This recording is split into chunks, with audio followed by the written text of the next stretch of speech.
Crossover. Oh, killer crossover. Just crossover. It just crossed him over. Nestled another victim to the crossover. Cross him up and sit him down. Time for the crossover, powered by Everlevel Concrete Repair in Omaha at everlevelconcrete.com. Matt, Josh, good morning. Good morning. Hello. That mic works now. Have you heard the news? It does. It got fixed yesterday during our show. Oh, that's right. Yeah. Stuff gets fixed during your show. Desk man came in. Mr. Desk. Mr. Desk came in and he was on his butt and he was just turning things and Thank levers. you, Mr. Desk. We have And- another job for him. Oh, what is that? Schaefer's arm needs replaced. Yeah, I'd like the microphone to kind of stay where it gets. set Wouldn't we all like to sometimes. have a stronger arm? Look at this thing go? There we go. Well, Schaefer was debating getting arm surgery during the show today. Okay. So Why? So I tore my labrum in high school, had it repaired, have since retorn both labrums. Okay. In each shoulder. And I was explaining to Happer at one point in today's show, I reached to just went like one of these to Mhm. my phone. Yeah. And my shoulder just separated, came back out, Nice. popped back in. Nice. Just tremendous feeling. I'm worried I'm going to get to the point where I can't lift my arm up. It's possible. without Just Yeah. complete and utter inability to do so. Have you popped it out putting a shirt on yet?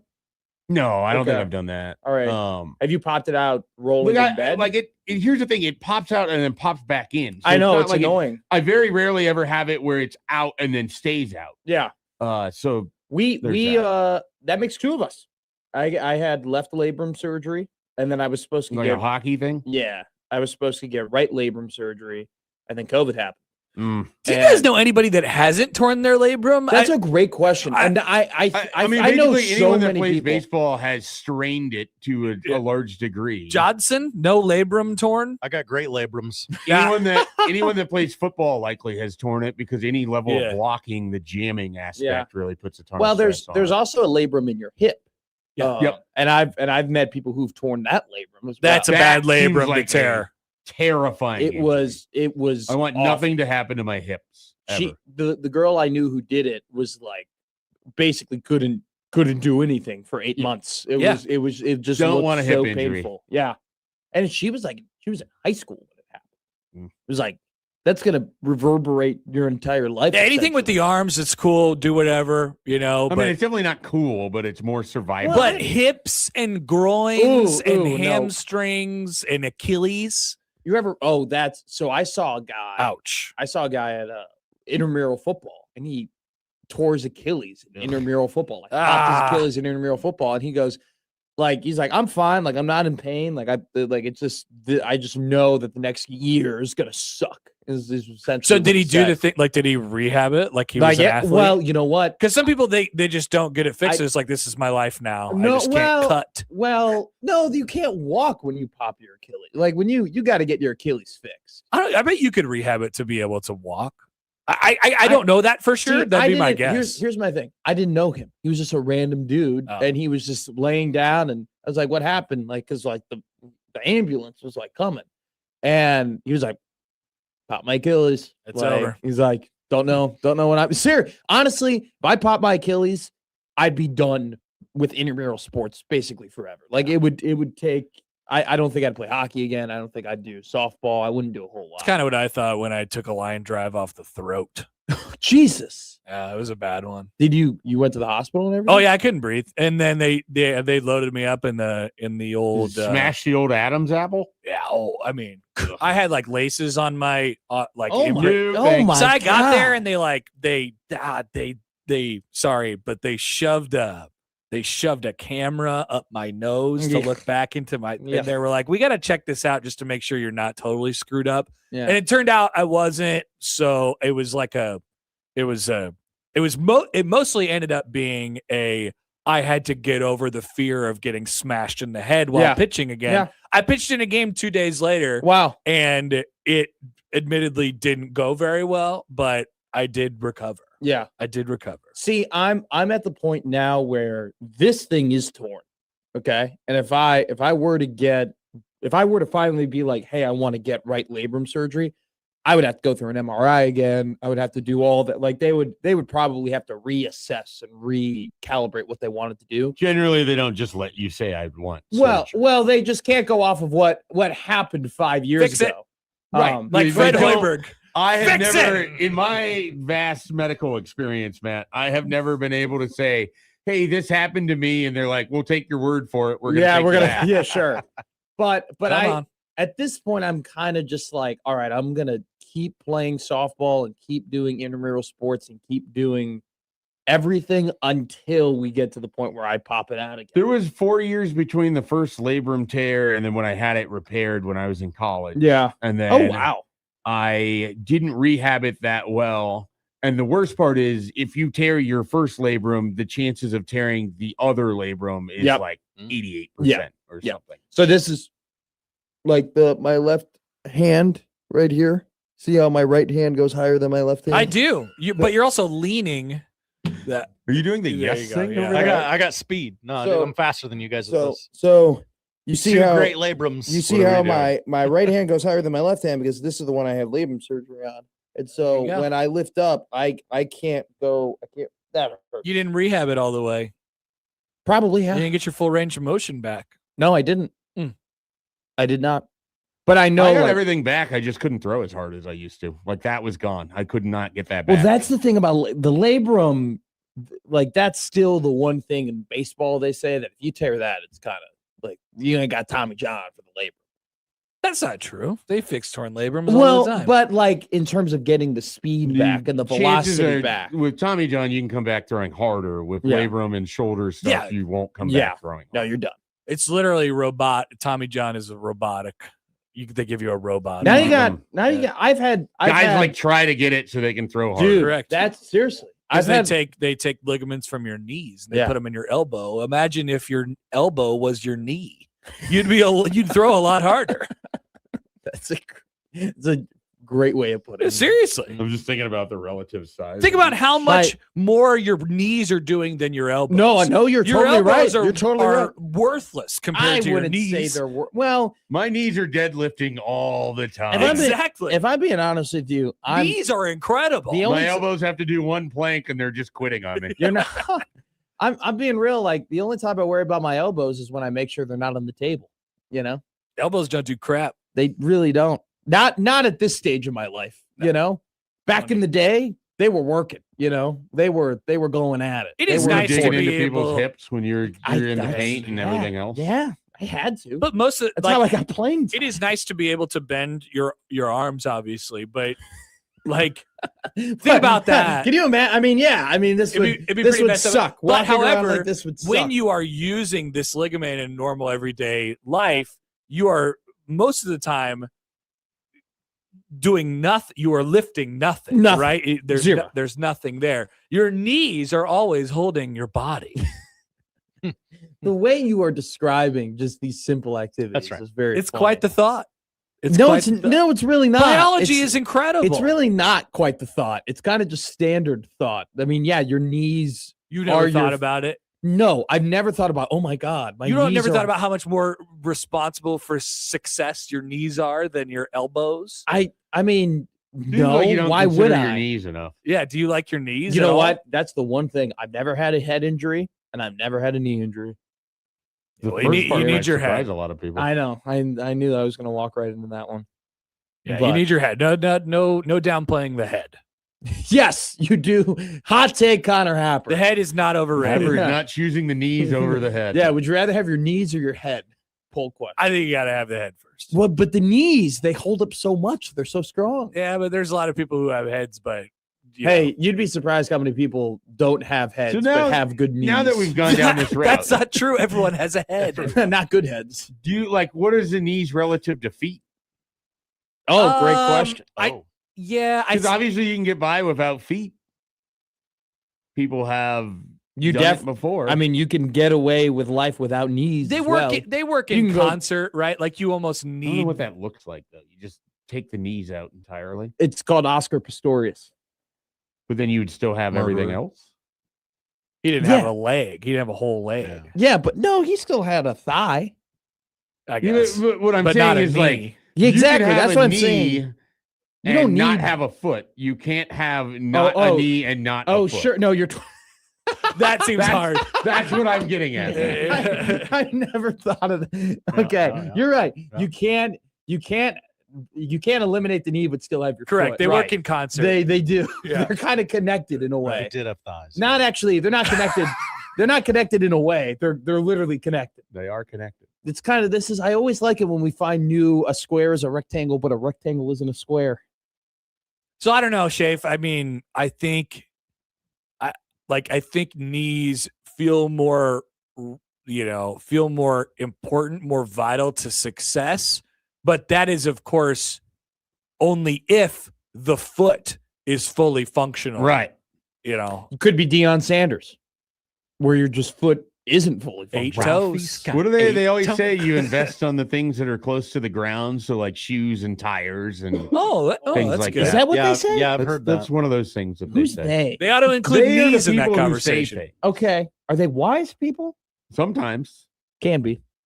They ought to include knees in that conversation. I gotta find more theys in my life. Invest in your I shins. can point you to some days. You're a they. I am not a they. You're a they. Connor's I listen definitely to a the they. days, but I don't. I'm not. You're a messenger of the. You're the I'm prophet. not a thought creator. You're a I'm not prophet. You're a prophet of the days. A they prophet. Mike Schaefer. I just espouse the knowledge of the days. I don't have the knowledge. I don't create the knowledge. I'm an espouser. That's what prophets are. Sometimes prophets You know what? are I visionaries. appreciate doing crossovers with you because I learn a new word every time. I really do. He's I a think writer. Underrated vernacular of the year goes to Mike Schaefer. I don't think it's that underrated. I A think it's just how I spouse? talk. What's a spouse? I've never. It's a way of proclaiming Okay. Regurgitate. you. A spouse used to be somebody's wife. No, No, that's a spouse. Bang. Pretty bad. That was a good one. Can we play the? We have a. Can you play? You have a bad joke Can you play? sounder. What the hell? What's he? What? Every time I have a clever joke, we play Mike Breen's Bang. That is. What? It's a great idea. I'm sorry. It's a great idea. Bang! Yeah, because I'm bad at jokes. See, Happer wanted the bang to play there after it's a great idea. Bang! You know, you Like, have is it a Breen triple bang or is it just a regular? Okay. Let's see it. Nice. Consider replacing it with the air horn. Yeah, I hate the air horn. The air horn is one of the worst sounders in all of radio. It's That's so why it dumb. would fit really well with the bit. We've become really No. familiar The with joke, and then you hit him with the air horn. We're retiring the air horn for. so I you heard- know I about heard this. I heard the air horn a little bit too much. In your life? Yes. So Matt, you know about this. The show that's on before the morning show. Two pros and a cup of Joe. Correct. With Jonas Knox, Correct. LeVar Arrington, All those people. and Brady and Quinn. Brady Quinn. Brady Quinn. So you know that when at like 5:52. Yeah. What's They- up, Lee? What's that guy's name? Mikey Stees or Well, something so like it that. used to And he's like, and I'm like, this is horrible. So It's 5:52 in the morning. in case it's their segment in case you missed it. It's in case that's you right. missed it. And it used to be their other producer, Lee.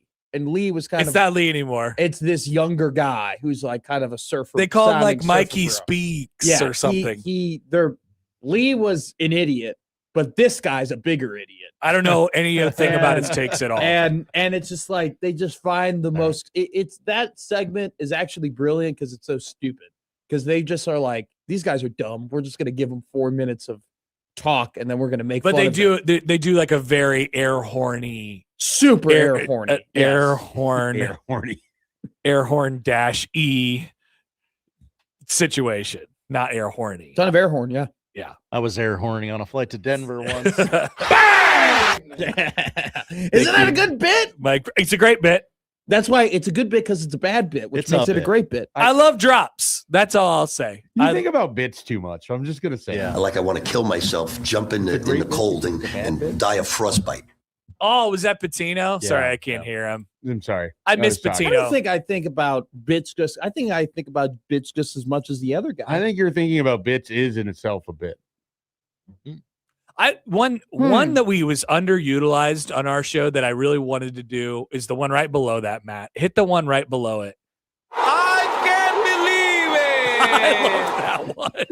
That was from like the Dominican Baseball League. A guy hit like a walk-off home run. He goes, I can't believe Wow. it. Why is he talking like he's Count Chocula? We very briefly had I the can't believe it. of the day. Yeah, we need to take that back. I can't. Whoa, no, we have it. This is It's ours. too late. Drag it over to mine. I feel like that was underutilized. We've been using this, we've only added 2 to the drop board. Okay. Breen. And this one. It's a trap. It's a trap. Oh, it's a trap. That's from It's a a trap. Star Wars. Yeah, I know who said that. That Okay. was Admiral Akbar. everybody- Very cool. good. Okay, Very okay. good. So we Well have done. It's a Trap, we have Mike Breen, and we have everybody Horse has crap call. But I would say the Patino drop is the one that we use. That was the when most. John went virus. He says. As he says. Yeah, John, Mm-hmm. for whatever reason, is doing this bit where he won't say viral, he says virus. Okay. Man, I'm gonna tell you it's just a John bit. well, I think it's just a dad bit because my it's one of dad those John bits that he just does with himself. Well, Yeah. my thing is that my dad knows knows the correct word for certain things that I did growing up, and would purposefully not say the right word. Mhm. Like he knows better, right? And Who is this? The Backsleep Boys? dude? Seriously, no, like I'd be playing Exactly. I'd be playing video. What's a Britney Spurs? I do that to my kid. Yeah, Why My is his dad so old here? that'd be my dad probably. But yeah. Oh, you playing Minecraft? so wait. No, Wait, Dad, wait. it's Minecraft. Literally, like we didn't get into playing a ton of video games in my household until we were like 8, 9, and 10 years old. And so it was kind of a new thing for dad when we stopped going outside and started being on the PS3 or the computer and everything like that. So he first called it, you on the video. You're always on the video, right? Yeah, it's good. And like Great literally, dad move. literally for like 7 years went by and I was like 16. He's like, you're always on the video. And I'm like, it's video games. Okay, It's video Here- games. Here's your guys' free engagement for today. Calling all the dads. What do you call things that your kids Okay. do purposefully incorrectly? we are Do you prefer that over the now more modern use of screens? They're always on screens. yes. They're always Well, playing with the screens. I would prefer my dad just say things correctly. We actually, so we have a. Would you rather it be the Hank Hill Vidya games? I say No. video games. Video games. Because Video games? You're always on your video games. we Text me. we actually had our first ever bit committee meeting yesterday. Oh, Oh, yeah. really? We have a committee that discusses potential bits for the new show. It's A called bit MIDI? the Itty Bitty Bit Committee. Yes, Nice. Was this on the air? it's Nathan from Ohio Mhm. who just came on the air and he just had a bunch of thoughts and different bits and segments ideas for us, and so excellent. we just wrote it down. And one of the ideas we came up with is actually not too far away from what you just elected. We wanted to have every Thursday dads email in and admit the lies that they've told to their kids. I was That's a good amazed. one. I was amazed. Like- This happened a couple months ago where I, for some reason, started talking about Mickey Mouse Clubhouse. Yeah. And it was like this outpouring of dads Who who listen just to the show? it- we all had exactly the same experience. I bet. I Yeah. bet Mickey Mouse Clubhouse. It's one of those shows that transcends generations. Like I was watching Mickey Mouse Clubhouse. My sister watches Really? Mickey Mouse Clubhouse. Your daughter, who was born in the 2020s, watches Mickey Mouse 2020. My kid 24. watched it. Clubhouse. What's the mystery of never Mouse watched Tool? I never really watched it Never either watched Mickey Mouse at all. until now. I I watched just, Sesame it's a- Street. Have no memories of that. Have no memories of Mr. Rogers. None of that stuff. Ooh, Like my memories of television as a kid started with like Nickelodeon.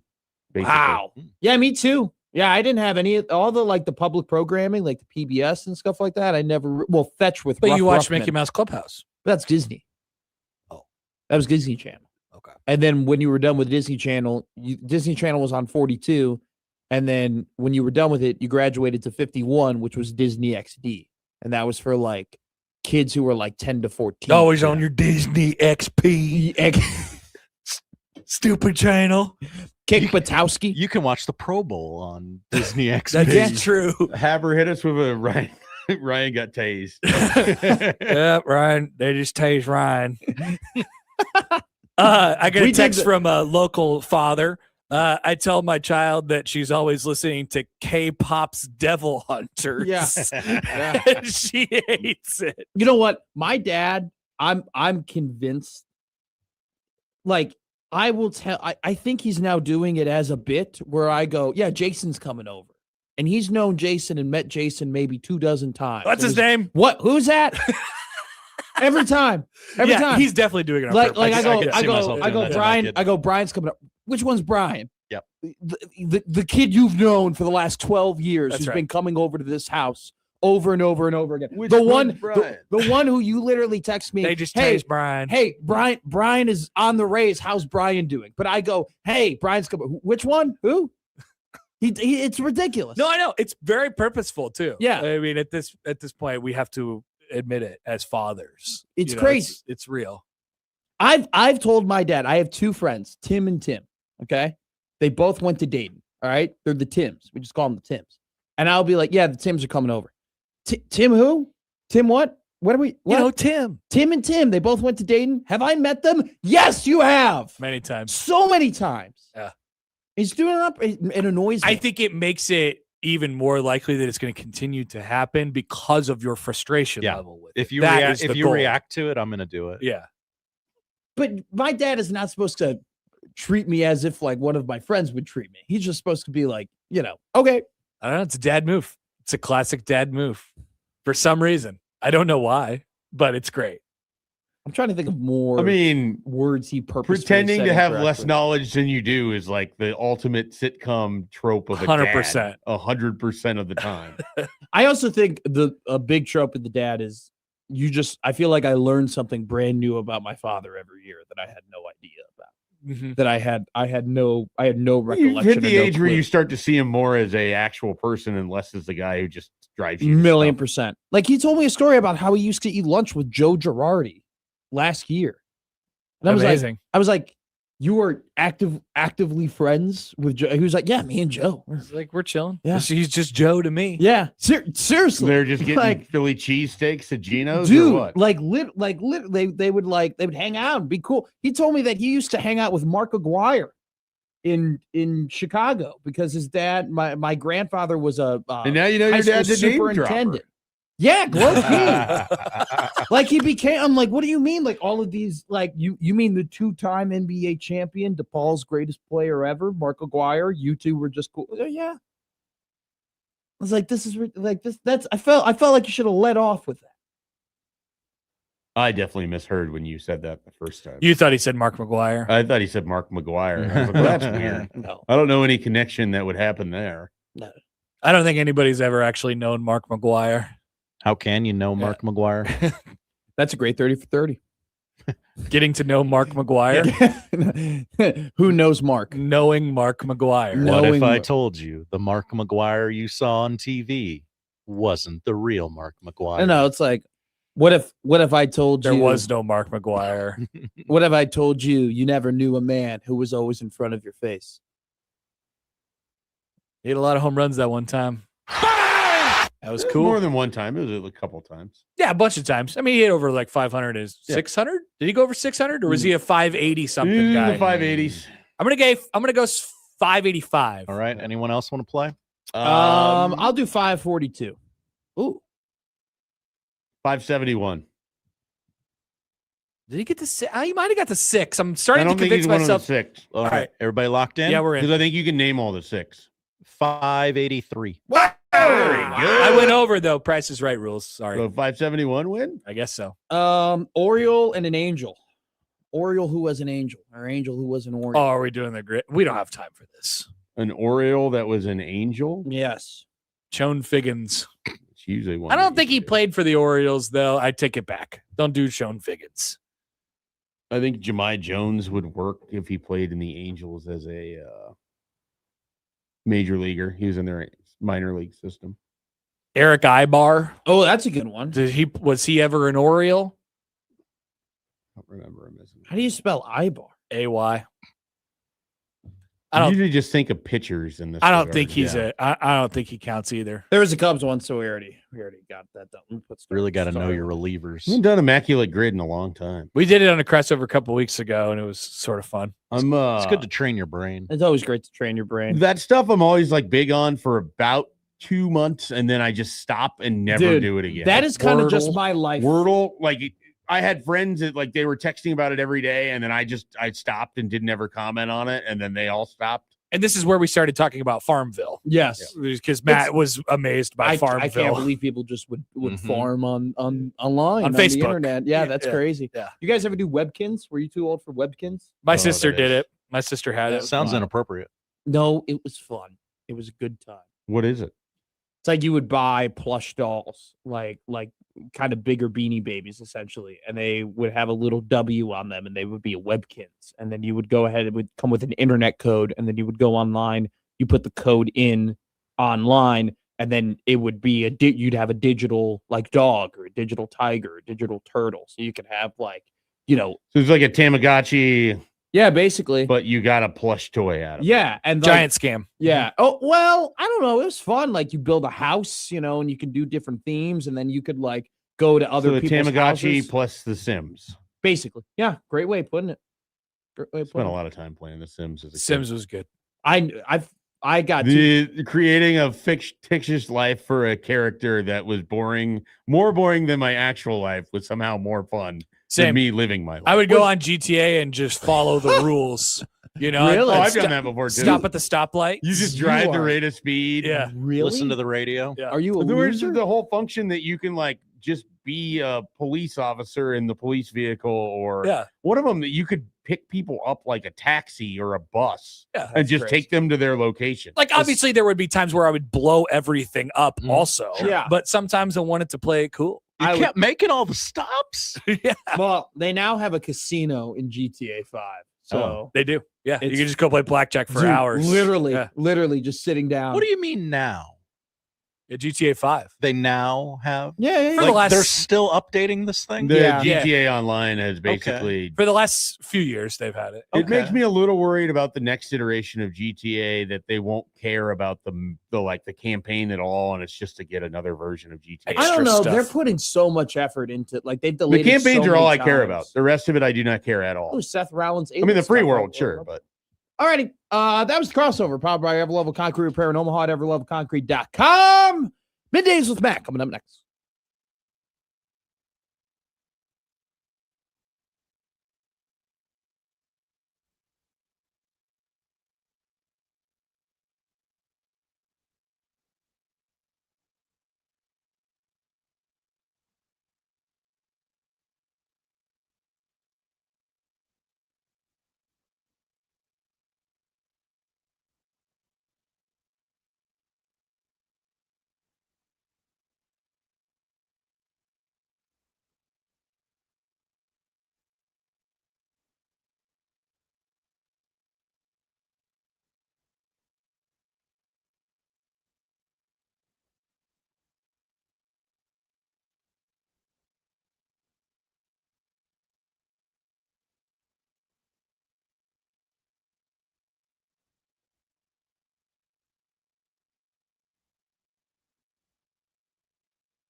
Yeah.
I need your help.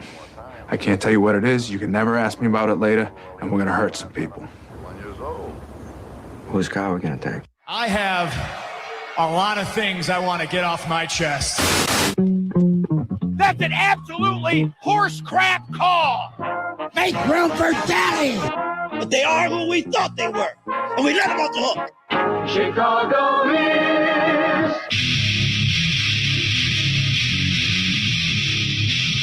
This is Middays with Matt on 1620 The Zone.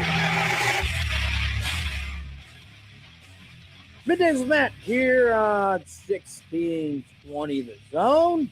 Matt McMaster, joined as always by Josh Odson here on this beautiful Thursday, weird Thursday. It's a weird Thursday. Weird Thursday? Why? It's just like we're not caught in the summer, right? This isn't like a summer Thursday where we're like grasping for straws, right? But I've been very used to the last, I don't know, 5 months at this point where a Thursday would have a football game. You know? It'd have a Thursday nighter, or we would have a college football semifinal game, or we'd have a big event, a big football game on Friday. Like there would be a lot lined up here, you know, like this is just kind of one of those, like, I think it's our first weird Thursday of the year of the sport calendar where it's like, yeah, we had college basketball yesterday. Your team wasn't playing, but it was on. You could watch it like that. Like yesterday was the first Wednesday where I was like, I wonder what's happening in the NBA. I wonder what's going on. I wonder what's occurring, you know? And then you put on a Cleveland Cavalier game and LeBron James is crying on the court, and you're like, what the hell is going on? We'll talk about that, by the way. Have you ever like watched an athlete for so long and followed their entire career that you just feel like you know them? Yes, I am old. You just like, I know how you work. I know how you operate. I know what you want. I know what you're playing at. You know, that's how I feel with LeBron James, where I'm like, you can't fool me. I've seen you. I've seen you play hundreds of basketball games. I've seen you lie to our faces about 24 times. That man's never seen The Godfather. Dude, never. or read more than one page of a book. I think, talk about, you know what Mike Schaefer's saying that I think about bits too much? Talk about a great bit. Just always showing up to a basketball game in the early 2010s with a book and you're flipped to the first page. And we never see you again with that book.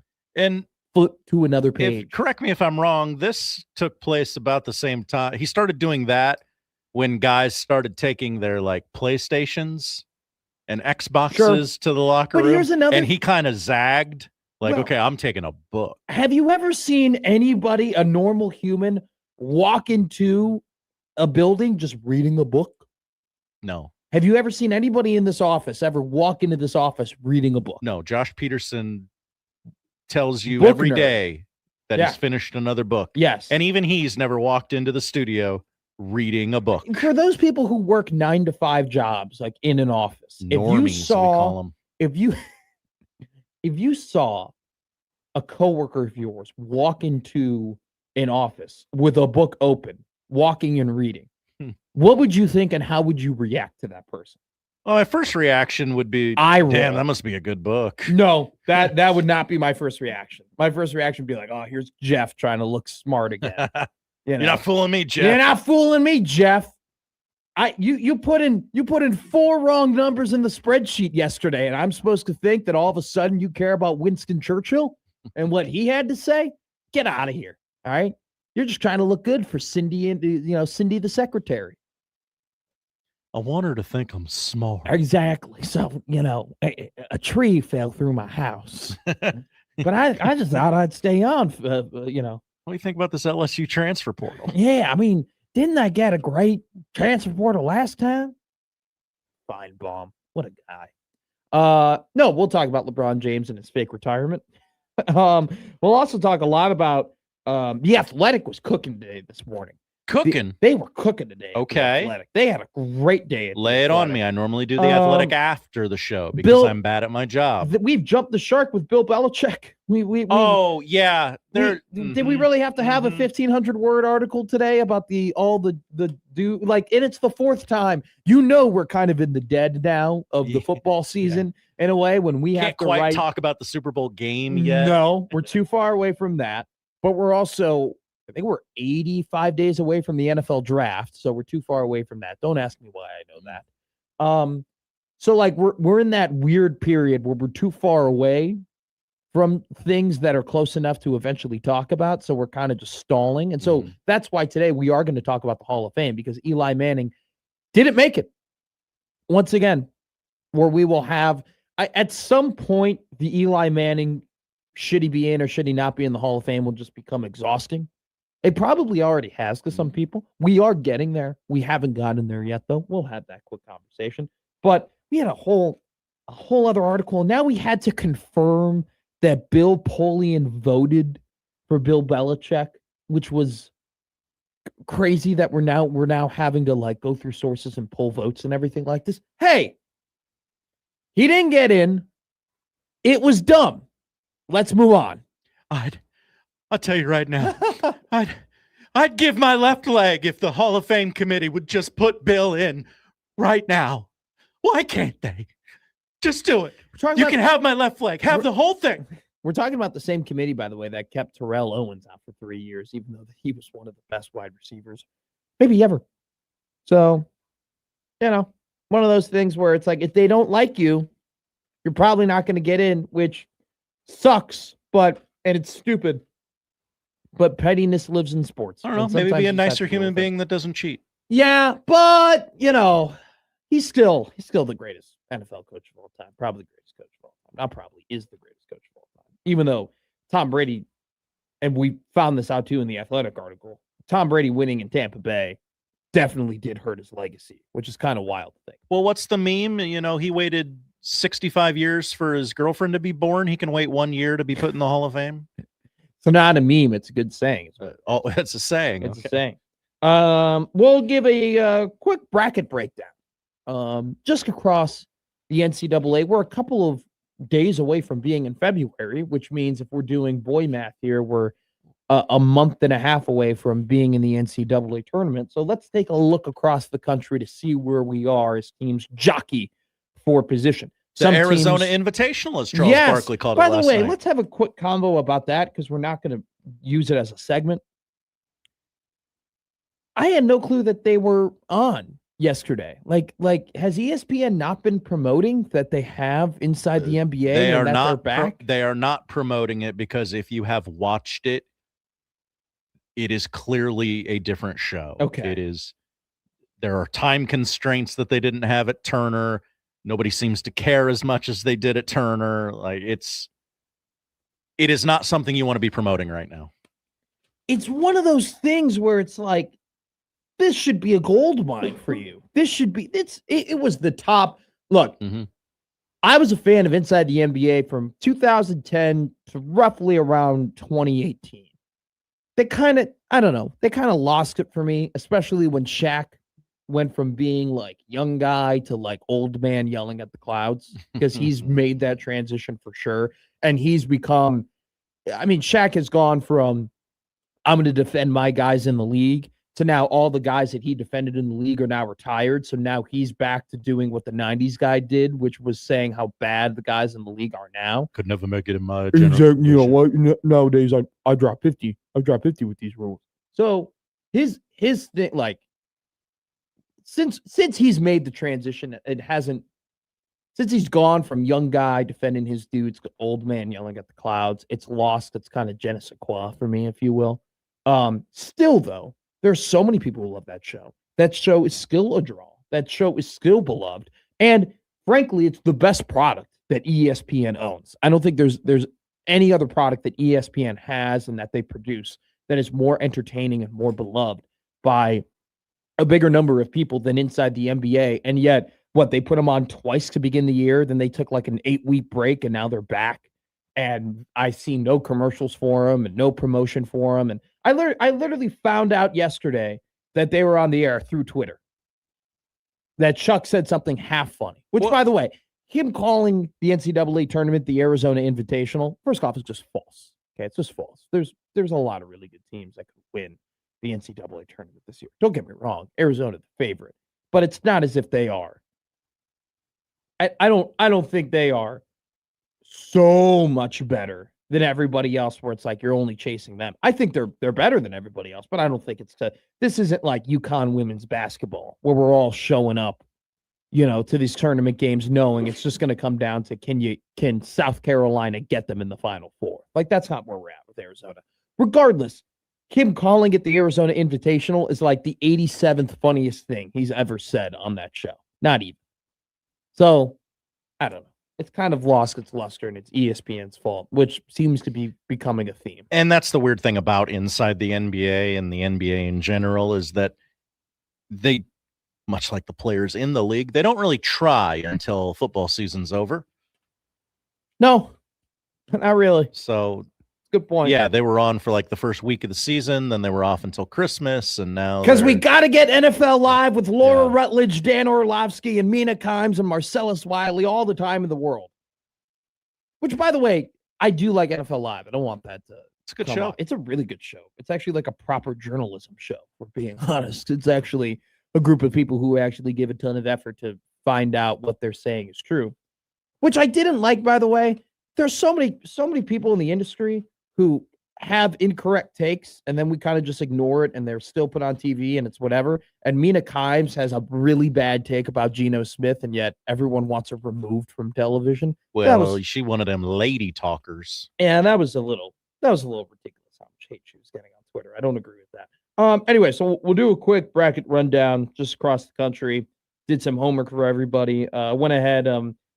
I'll give you Nebraska's remaining schedule by net rankings, how many quad 1 win opportunities they have, how many quad 2 win opportunities they have, how many Q3s. We'll do that for Creighton as well.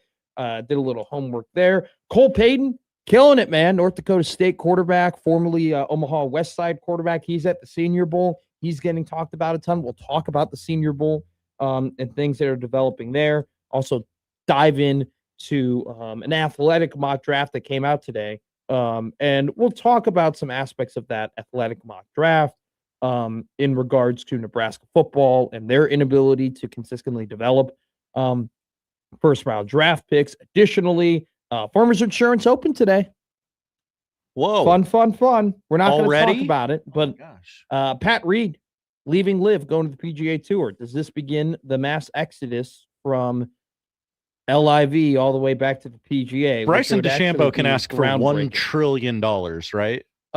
Yeah. So I mean, they'll pay anything to keep him, right? If he leaves, it's over. Yeah. If he leaves, it's done. It might already be done, but yeah, kind of ridiculous. But we'll talk about that. We got a lot to touch on. NFL stuff happened today. A guy that I wanted Nebraska to hire as their defensive coordinator got a job as the defensive coordinator for the Los Angeles Chargers. Go Chargers. Go Chargers. Chris O'Leary, going to be the Chargers DC. He was the Western Michigan DC, one of the best defenses in the That's MAC. a jump. Yeah, well, so he was the defensive backs coach for the Chargers last season. Oh, okay. So then he went Sorry. to WMU to like, hey, get some DC experience. They went ahead. WMU gave up 17.4 points per game and 305 yards per game, which was 20th in the country, had one of the best defenses in the country. That comes after Jesse Minter goes ahead and becomes the head coach of the Baltimore Ravens, which shout out Zach Taylor, the longest tenured coach in the AFC North. We all knew he would be. If I told you at the beginning of this season that 3 coaches were going to lead the AFC North and the one survivor was Zach Taylor, I think you would have said, wow, that the Bengals must have had a great year. Oh my gosh, was one of those coaches stricken with a heart ailment? No. Because one of them clearly died if Zach Taylor is the longest tenured coach in the division. I would have thought that the Bengals made the Super Bowl. Oh, Joe Burrow really went off. Wow, he really did. Was this the Joe Burrow MVP year? He managed to stay healthy. Well, I don't think it's Zach's fault because Zach is an offensive guy, and they're awesome at offense. They are. I also do think, though, it does in a way sort of stem from the fact that they have gone so all in on offense and have been incredibly incompetent when it comes to drafting young defensive players that can produce an average enough defense for them to be competitive, because there were so many games this year where they scored 30 or more points and then they just lose, which is if I have a team and we're consistently scoring 30 points per game, there is no reason why we shouldn't at least be sniffing the playoffs, let alone make the playoffs. So have they checked if Joe Burrow lives near one of those electric power plants? That's another thing too. Is by the Niners facility. We are kind of, that's something that doesn't get talked about. We're almost like one Joe Burrow injury away from it being a real problem. I got Mr. Glass graphics ready to go. Like no, seriously. Like we're kind of getting there where it's like, all right, is this a novelty or is this kind of like what it is? Because now we've 3 of the last 4 seasons. He has not been able to make it all the way through the year without getting hurt. And the season he did, they went to the Super Bowl. That's right. So, not that we'll dive too deep in on that. I do want to say though, if Zach Taylor were to get fired from the Cincinnati Bengals, I think he would have no problem getting a job in the next coaching cycle. In Lincoln at Nebraska as the head coach of the footballing Cornhuskers. Funny enough, we did have like a convo about that on a crossover where it's really funny with like NFL teams, bad organizations they follow this pattern. We'll have a defensive-minded head coach. All right, that didn't work out. We'll go with the sexy offensive-minded head coach, young guy. All right, that didn't work out. Let's go and get the veteran NFL. Like he's already had a coaching job elsewhere. He's been through the trenches. Let's get that guy. And then you just repeat the cycle over and over and over again. Robert Saleh would have been a great hire if the Bengals fired Zach Taylor. Like seriously, like that's just bad organizations just course correct way too much, right? I mean, I kind of just described you Miami, right? The Dolphins do that all the time where they go from vet to OC to DC. They're now on, they just got done with their OC. They're not going to go on to DC, right? It's funny though, Nebraska football doesn't do that, but Nebraska football does something similar where they go from Nebraska ties to not Nebraska ties. So they go like Frank. Frank is, Frank handpicked to be the next guy after Tom. Doesn't work out. They go non-Nebraska with Bill Callahan. They go, well, this didn't work. All right, we got to go back to the family. Let's go to Bo. all right, Bo wins, but makes a lot of people really mad and doesn't, live up to the level of expectations and gets over the hump, right? So they go, all right, we're going to go out of the family. You go to Mike Riley. You go, whoa, no. That didn't work. That didn't work at all. Let's go to Scott because he knows what it's like to, he's one of us. He's one of our guys. One of us. And that is a disaster. So then you're like, all right, we got to get the hell out of Nebraska. We got to go to this East Coast guy. And I'm calling it an if, other people would go ahead and call it a when. I'm personally calling it an if. Matt Rhule were to get unceremoniously fired. Like, who would back to the family hire be? Like, is there anyone really that you would be like, yeah, like, okay, we gotta get a Nebraska guy. We gotta get a guy who knows what this is all about. Like, who would that really be? Kind of running out of former Huskers in the coaching dude, exactly. space. Like, who is back to the family for Nebraska? And I think the closest answer would be Zach Taylor to do that, which is funny, though, because he stemmed from a guy that wasn't a part of the family, which is Bill Callahan. So it's one of those funny instances. Like, would you consider Mike Eckler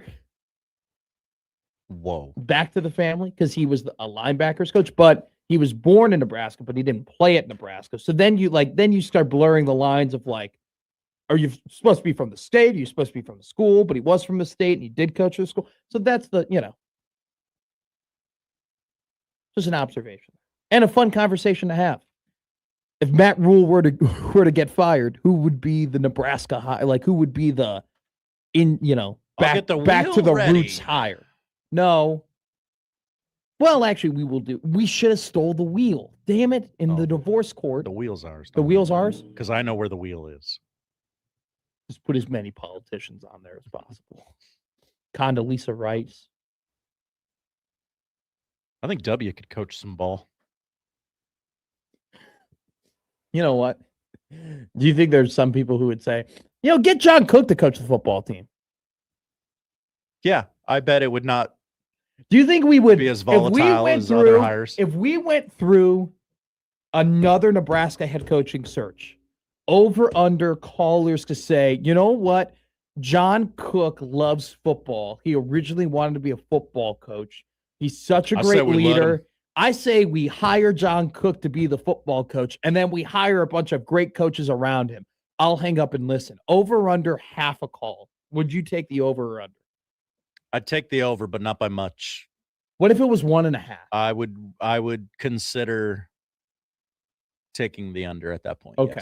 Yes. But I agree. I think we would have one person that would legitimately think, hey, you want to go back to the family? So I've been watching football since 1960. You know what nobody's talking about? John Cook. Jack in the comments goes, you beat me to it, McMaster. Mm-hmm. Some people would think that. That's plausible. We have a lot of things that we think about and we want to talk about. It'll be coming up here on Middays with Matt. Don't go anywhere. Coming up next, we'll talk about a little bit of college basketball. And then after that, we will have the first edition of Steve Sipple Thursdays here on Middays. Steve is here.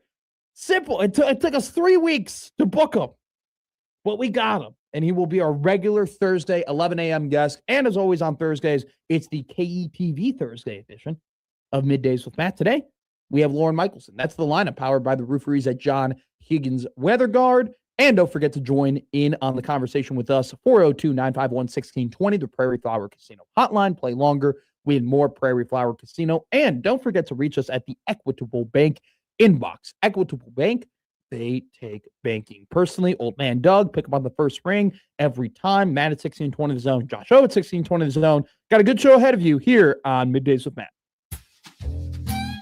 Middays with Matt on 1620 The Zone.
Elegance meets innovation at Woodhouse Lincoln. Discover the all-new 2026 Lincoln Nautilus.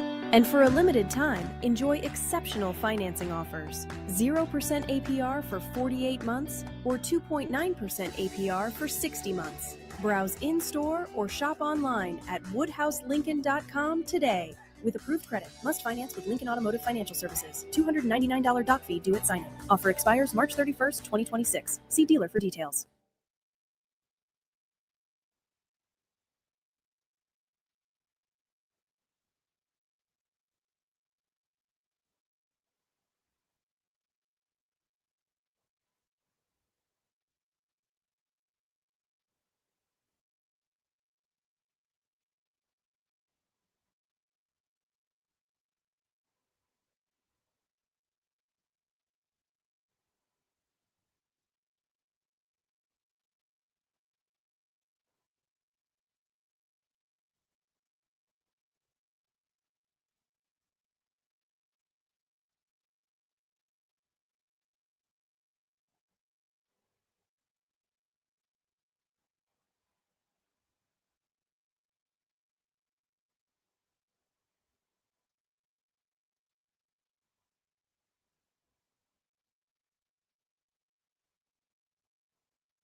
Raising little ones is a big job, and you do your best to give them a good start every day.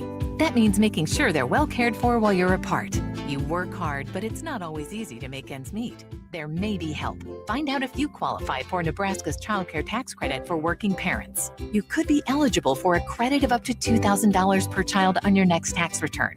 Learn more at nebraskachildcaretaxcredit.org. Brought to you by First 5 Nebraska and Nebraska Children and Families Foundation, and aired by the Nebraska Broadcasters Association and this station.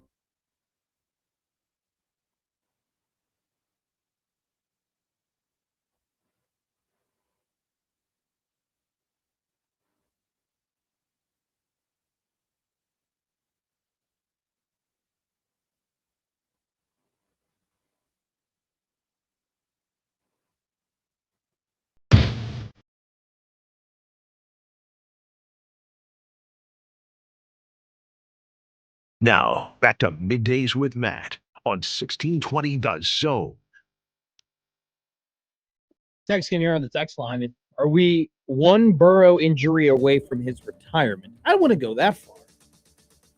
But Joe Burrow has won 2 AP Comeback Player of the Years, which I don't think that's like good for him, but also not good for him. Well, when he got hurt last year, everybody kept showing that graphic where he's played the same number of games or something as Andrew Luck. His stats were like almost identical to Andrew Luck's. Yeah. So, well, look, he almost was the MVP last year. I mean, if his team made the playoffs and actually went on a run and his defense did him any favors, probably would have won it. I mean, he threw for almost 5,000 yards on a 71% completion percentage with 43 touchdowns and 9 interceptions, led the league in yards per game.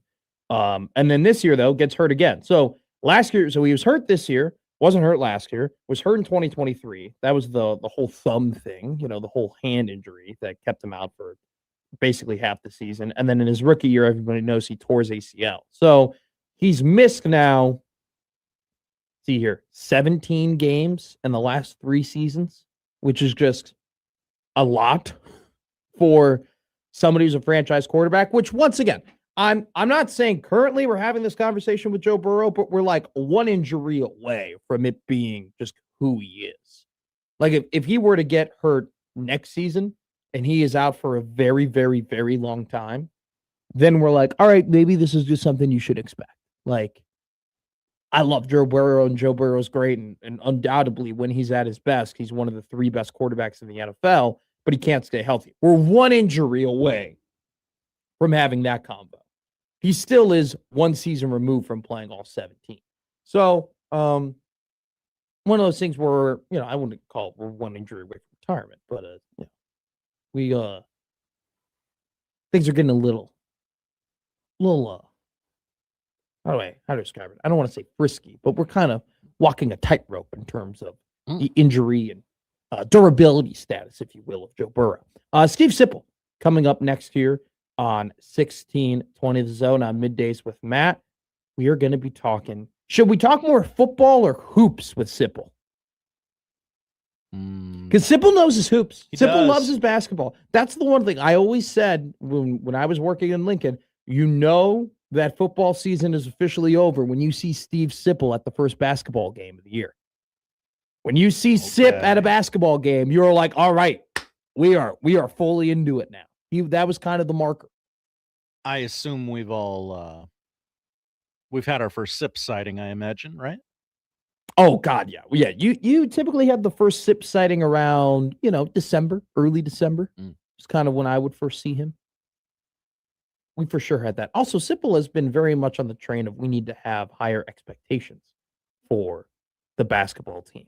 And he never understood why we gave him such slack. Now they're living up to those expectations. So we will talk about that next with Stephen M. Sipple here on Middays with Matt on 1620 The Zone.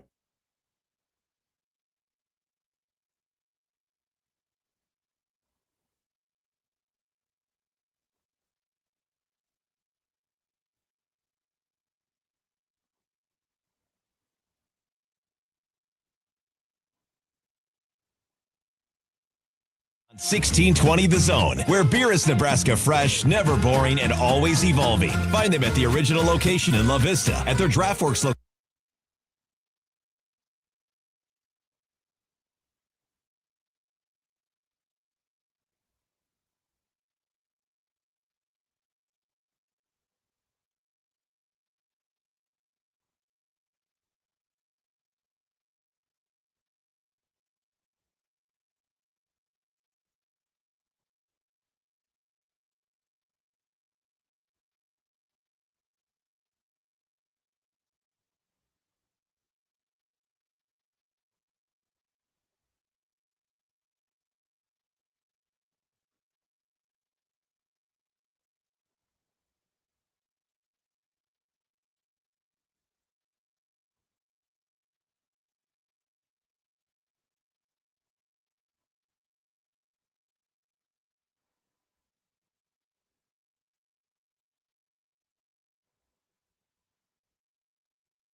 Now back to Middays with Matt on 1620 The Zone.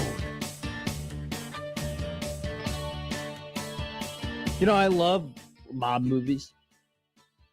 Like mafia, Italian mafia movies. I think they're kind of like my favorite genre. You're an adult male. And so one of the key moments in any sort of Italian mob movie or Italian mob TV series is becoming a made man, right? you want to become made, right? It's always get your nicest suit on, have the celebration. I mean, you're in the family, right? I feel like Just make it longer than Joe Pesci did. Spoiler alert. I feel like you cannot become a made man in radio until Stephen M. Sipple comes on your show and is a regular guest. And so, just like, hopefully not like Joe Pesci, but more like Christopher in The Sopranos, I'm becoming a made man today because Stephen M. Sipple from Husker Online and On3 is here on the Middays with Matt show. Steve, I'm so happy to have you, my friend. You're really good at hyperbole, I will say that. You know what? That's why I'm on the radio, Steve. I'm really good at that. Really good at exaggeration. How are you? I feel exaggerated.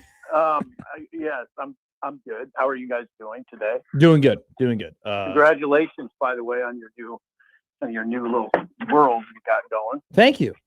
Well, if there's anybody who could, end up doing, if there's anything I've been prepared for to do, is to do 4 hours of radio by myself. You know me. I have a lot of thoughts. So this has been it's been fun. We've been having a good time.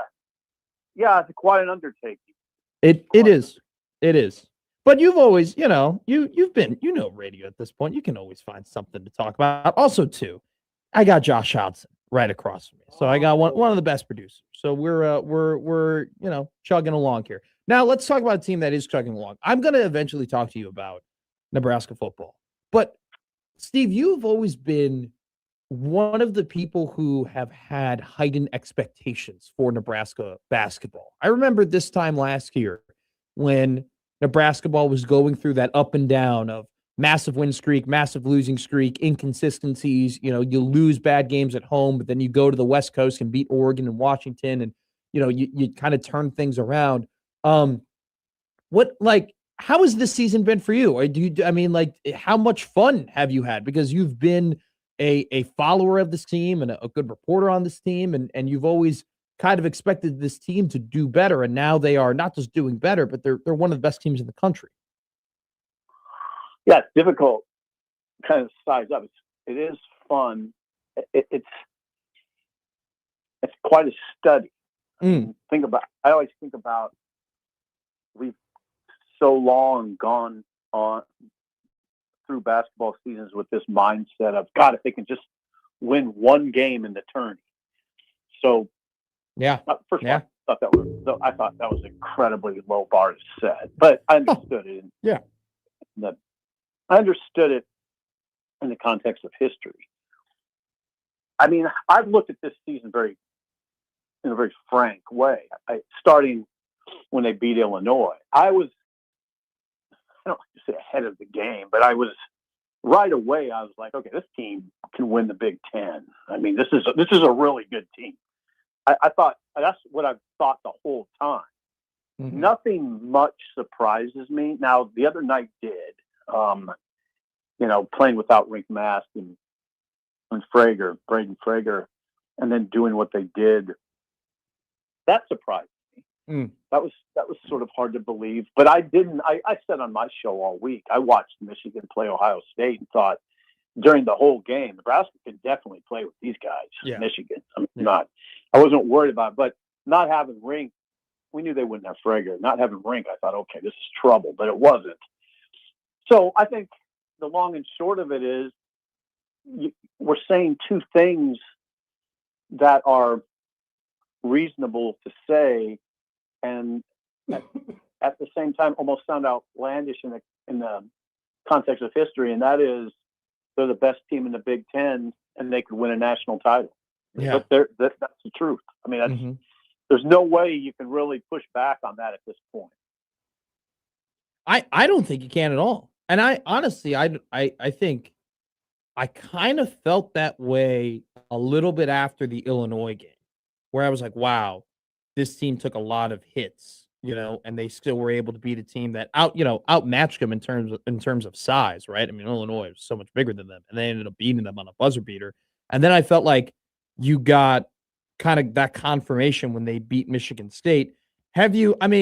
I know it's kind of locked in, but have you felt that this whole are they for real conversation has been a bit ridiculous over the last couple of weeks? Yeah, like I said, I thought against Illinois, that all went out the window for me. Are they for real? Yeah, I don't think the nation, the national writers, Vegas, I think they're a little late, but I get it. It's Nebraska. Nebraska's never done anything. So, I mean, literally never done anything in the, I've never won an NCAA tournament game. So I get it. I'm not critical of the nation. Sometimes Vegas befuddles me a little bit, like how behind they are on Nebraska basketball. But by and large, I get it. I get why people are a little late to the party. They don't look at it like we do. They don't watch it. They don't watch every possession. We're watching. I'm literally watching every possession. So I just thought they just have it. I don't know. It's kind of odd the way it's all fell together, but it did, and they are really good. They are indeed in a big game on Sunday against Illinois. All right, let's transition here to football. Jet Tomala goes ahead and becomes a 5-star for according to Rivals' new top 300 rankings, and then you got Cole Payton, who is out there in the Senior Bowl right now, killing it. The former North Dakota State quarterback, the former West Side quarterback, really rising up the draft ranks. You got another kind of prospect in Braylon Warren at West Side and stuff like that. Is Nebraska just? I want to talk from a prep perspective first, Steve. Like, how much has just kind of the skill positions in the state of Nebraska, from high school football player going into college football, like how much have you seen that grown just kind of overall in your time here as just covering football? I don't think it's grown. Okay. I mean, I go back a long way. Sure. I mean, I'm on Green. I mean, the Eric Crouch won a Heisman, the skill guy. It's good. It's good right now. Yeah. But I've seen it. I don't know that I've said it's grown. I don't know. I don't follow preps that close. Sure. That's not my area of expertise at all. I don't. But my off the cuff answer is there's been some great ones for a long time that went through that city. Yeah. And beyond. So I don't know that I'd say that it's grown, maybe a little bit. Now, do you think that, and I'm interested to hear your answer to this question. Like, Jet is a 5-star quarterback. Jet is going to Alabama, and has the potential to be, a legitimate NFL draft prospect. When we look back on it, just because of the whole, Dillon situation and Dayton situation, will that be could that potentially be one of the bigger mistakes made in Matt Rhule's tenure, not pursuing Jet Tomala as maybe aggressively as people wanted him to? I'd want to see him throw a couple passes before I went down that line. Okay.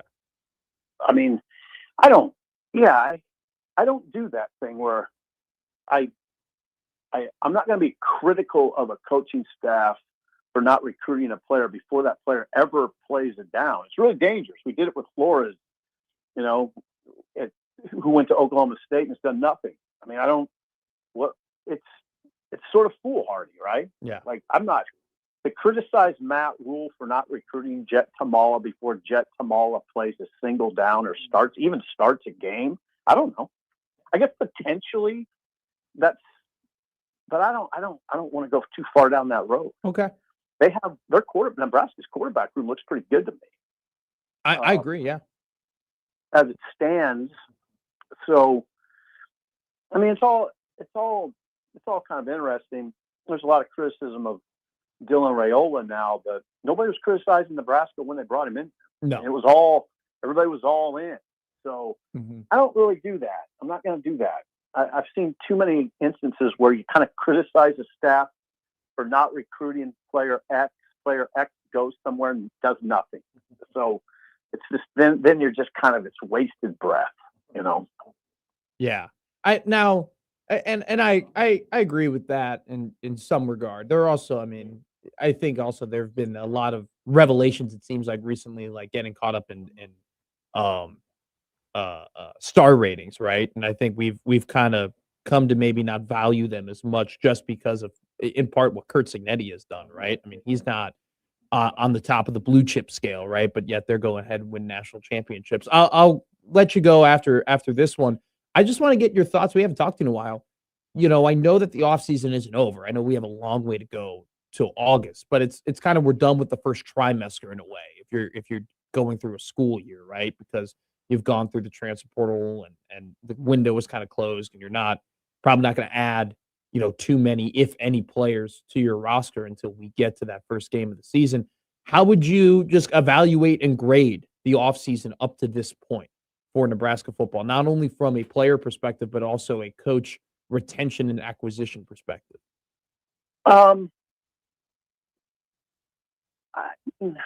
C, like a C plus B. Okay. In that range. It's not, again, sort of the same type of conversation, though, in a way. Where you're kind of judging it before it happens. Like, I always hesitated to do that with incoming assistant coaches. Like, if you take Corey Brown, like, I don't want to.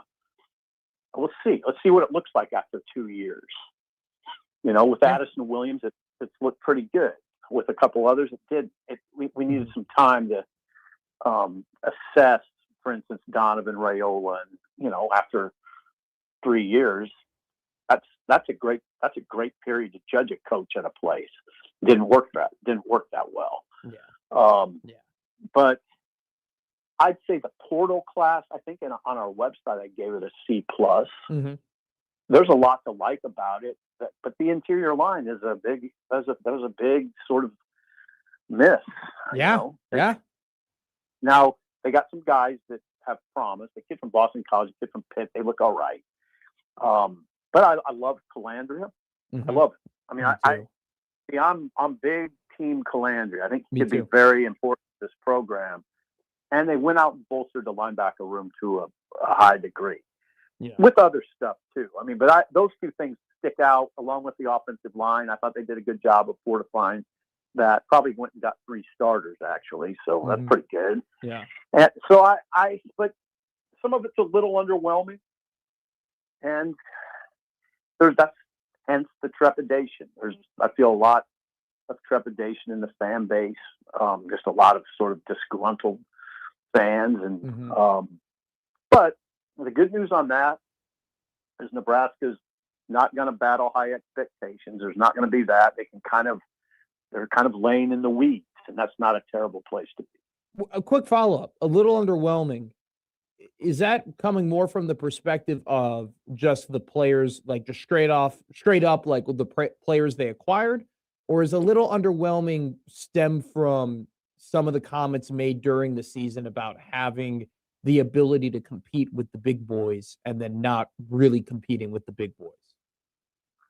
No, when I said underwhelming, I meant kind of the transfer portal acquisitions coupled with the coaching staff. Okay. Sort of the new look coaching staff without Mike Eckler, and I don't even know what the plan is there. So that's what I mean by underwhelming. I thought, I think Arch has potential, but yeah, me too. That hire didn't, I don't know about you, it doesn't knock my socks off. It's fine. Yeah, I think I try not to get overzealous with guys who haven't done it at the Power 5 level. That's kind of how I view it.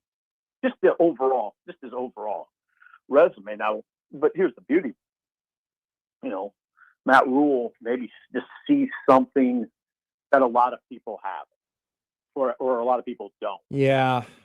Maybe he's on the ground floor of Rob Arch's rise to football prominence. It could be very. I mean, that happens. Yeah. Rhule. Yeah. I mean, yeah. Rhule found a guy in the Mountain West at a school we pay no attention to. And they had a good year defensively. It wasn't great, didn't end that great, but it was, obviously Rhule liked that film.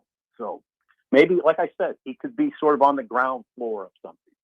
And he's been on the ground floor before with other coaches. Like he was on the ground floor with Joey McGuire. He was on the ground floor with Fran Brown. Like he was on the ground floor with guys who ended up being, notable head coaches. I think honestly, you could say that he might end up being on the ground floor with a guy like Addison Williams. Yeah, 100%.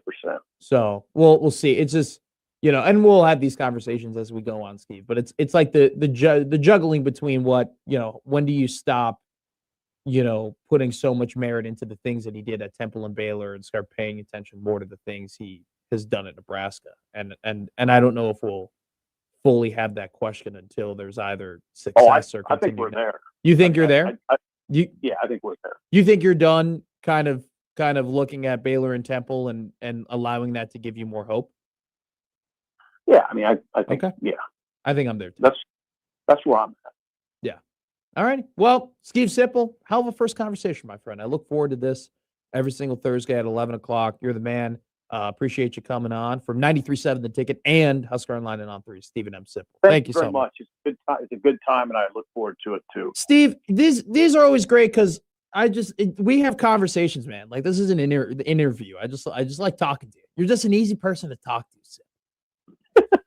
God bless you. God bless you. All right. See you, Sip. That's my guy.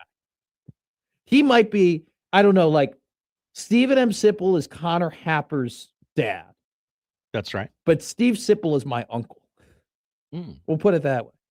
He's like the fun uncle at the barbecue. Yeah, I can see that. And you kind of bide. You got to say hi to the aunts and you got to say hi to your cousins and you got to hug the grandparents and whatnot. Maybe make a quick conversation or two, right? And then an hour goes by at the barbecue, and then eventually you're like, all right, time to spend the next hour and a half with Uncle Tia or Uncle Mac, and then time to spend the next hour and a half with Uncle Steve. It's time to spend the next 17 minutes on Middays with Matt with Stephen M. Sipple. So can't wait to continue to have those conversations with Sip. Coming up next, Josh Hodson and I are going to have a conversation about an NBA attention. Oh, I don't want to call him that because that's a little mean, but like somebody who loves attention in the NBA. Oh. And I refuse to believe that this is how he's going to retire.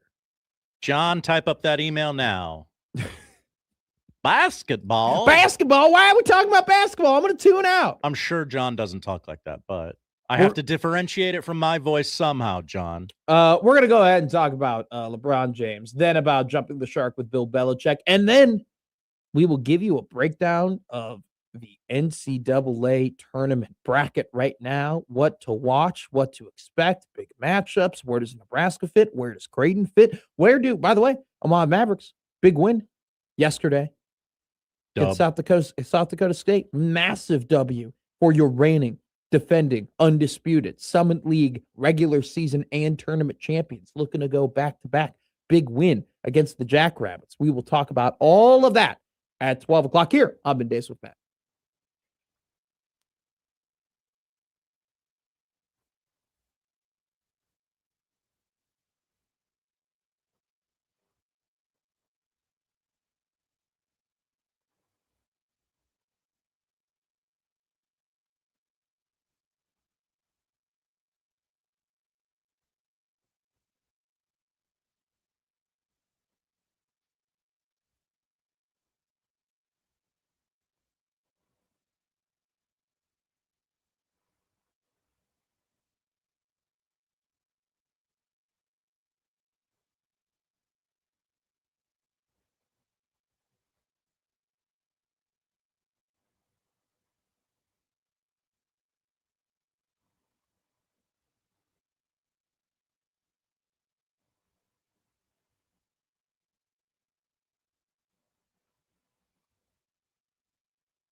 Now back to Middays with Matt on 1620 The Zone.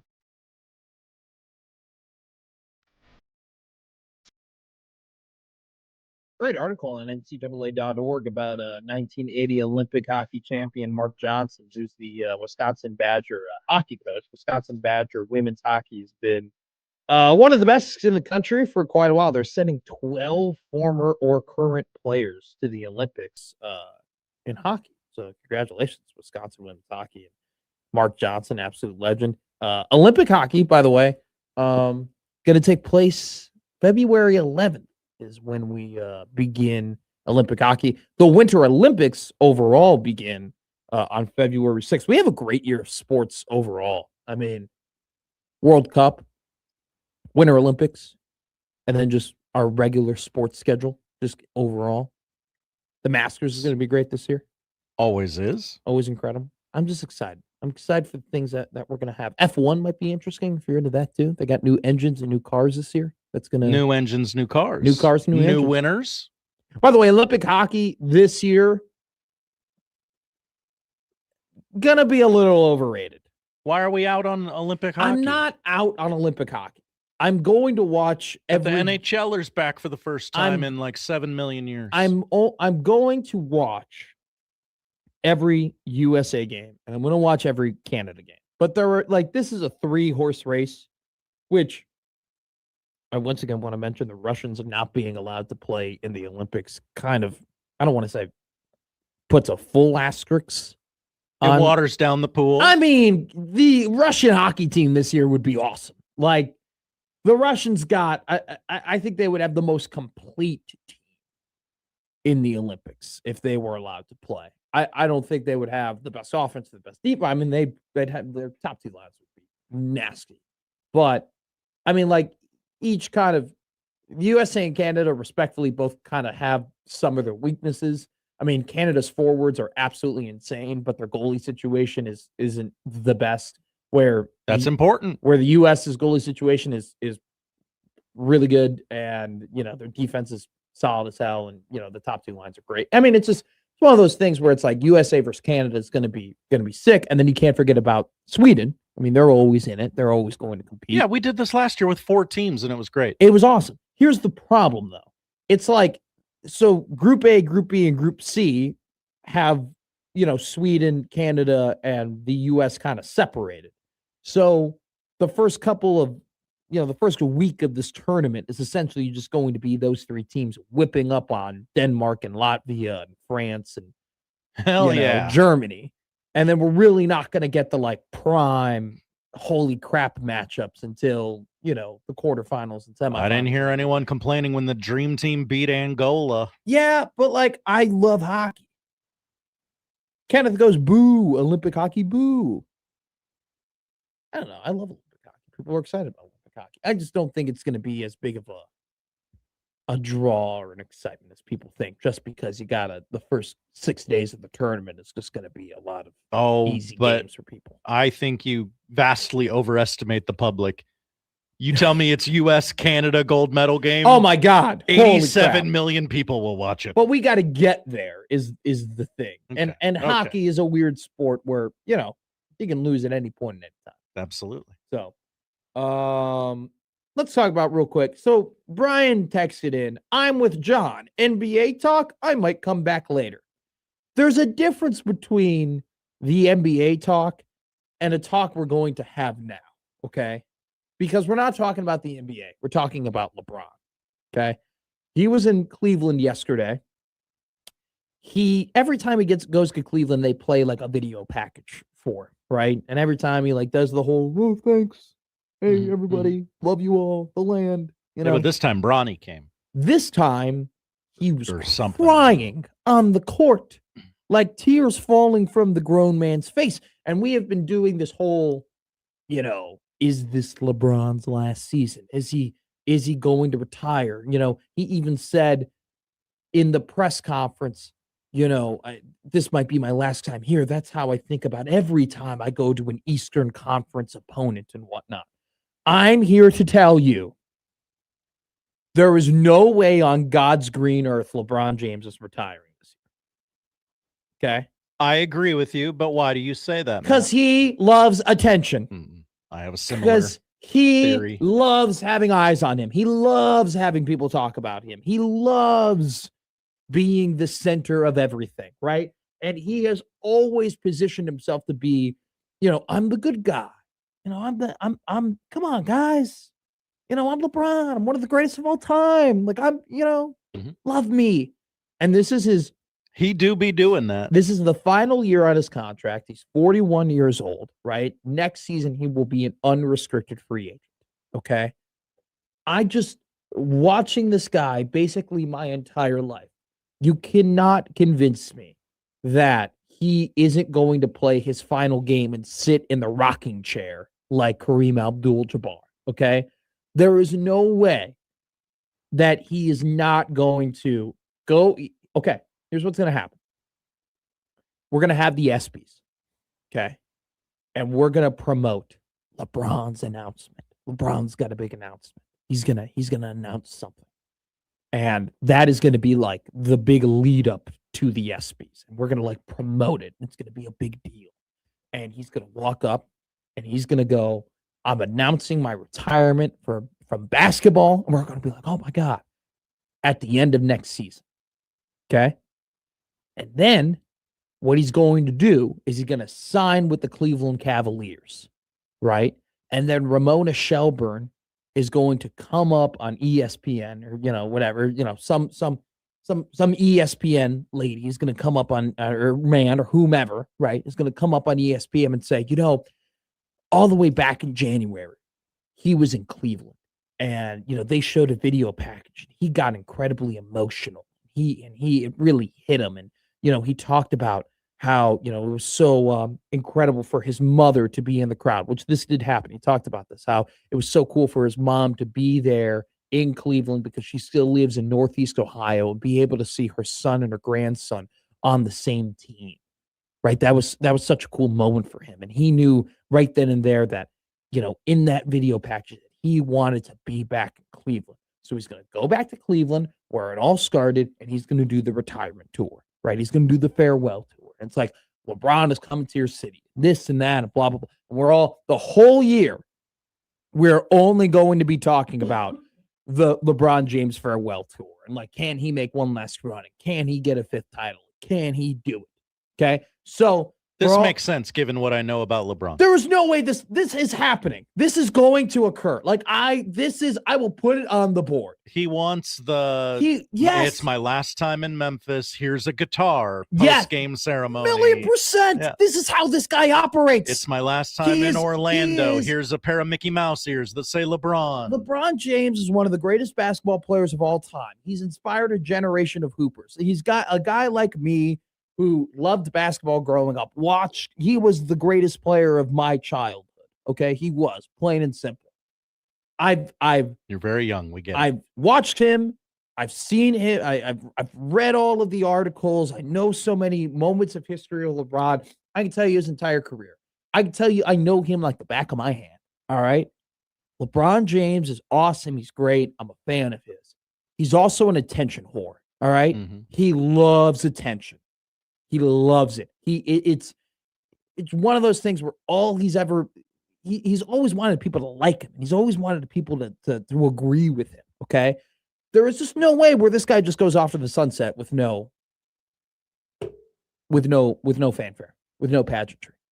I don't mean to deviate from the story. I don't think I know the back of my hand all that well. I think I know the back of my hand. I know it's a saying, but I don't know that I could pick it out of a lineup. I could, I have psoriasis, so I could definitely pick this hand out of a lineup. I mean, it's even getting to this hand too, where I have red spots on it. So I definitely, at this point in my life, could pick my hand. See, the one thing about, I'm just a hairy human, so I got a lot more hair on my hand than most people. So I definitely know the back of my hand. Poll question. Do you know the back of your hand well? Okay, do we want to do that, or do we want to do, could you pick the back of your hand out of a lineup? That one. Okay. Well, I don't care, either one. No, that one, because you know how to do these better than I do. And they have to be, more, centralized yes or no questions. Mm-hmm. Could you pick the back of your hand out of a lineup? I definitely could. Jasker Todd writes in. Hi, Jasker Todd. Jeez. We're talking LeBron. LeBron just said he stopped drinking alcohol to keep up with younger players. Okay. I mean, yeah, good for him. He owns an alcohol. Have you had that tequila? I have not. It's very expensive. Have you had George Strait's tequila? George Strait has a tequila? Oh my God! You don't know about Codigo? No. I'm talking about Codigo. I take it Whoa. with me everywhere I go. The best tequila, baby, don't you know? They make it down in Mexico, where the beautiful agaves grow. Okay, I've got a lot of tabs I'm open, talking and that about bothers me, but I'm going to open one Codigo. more. Any way you want it, the way you want it, I like it too. Huh. It's a great song. Is it good tequila? Best as it can be. Oh, it's an Baby, añejo. you and me. The secret's been found. That's Let's an pour expensive us one tequila. right now. I'm know talking every word of about the song. Codigo. Take it with me everywhere I go. Yeah, I love George Strait. And Codigo is an incredible. Codigo is one of the best sing-along songs. So there's Kenneth says it's pretty good. I trust it is. Kenneth. It is good. So I got the $80 special edition mezcal bottle. Best tequila I've had. I'm not a big tequila drinker. But I've become one over the last couple of Dude. years as they've started making tequila good instead of just Jose Cuervo in a bottle I've that had the burns every orifice of your body. So there's the regular Codigo, and then there's the mezcal Codigo. You know, the darker tequila Codigo. Wow, this is a lot. Of okay, it's really good. The mezcal is better than better than the Blanco. That's how I see it. There's a Rosa. I've never seen. They got everything. Codigo's big, man. Huh, okay, You got the song. The song. Talk amongst yourselves. I'm going to do a little research on Codigo. I'm gonna get you a bottle as a gift. Okay. I give gifts to my host. I like to gift. I'm a gift giver. Giver. Careful. Gift giver. Gift giver. All right. Jeez. All right. I like giving gifts. So this is what George Strait's been doing since retirement, huh? No, I don't think he's retired. I thought he was going to. I thought that was the point. His last tour was like the Cowboy Rides Off. Yeah. You know.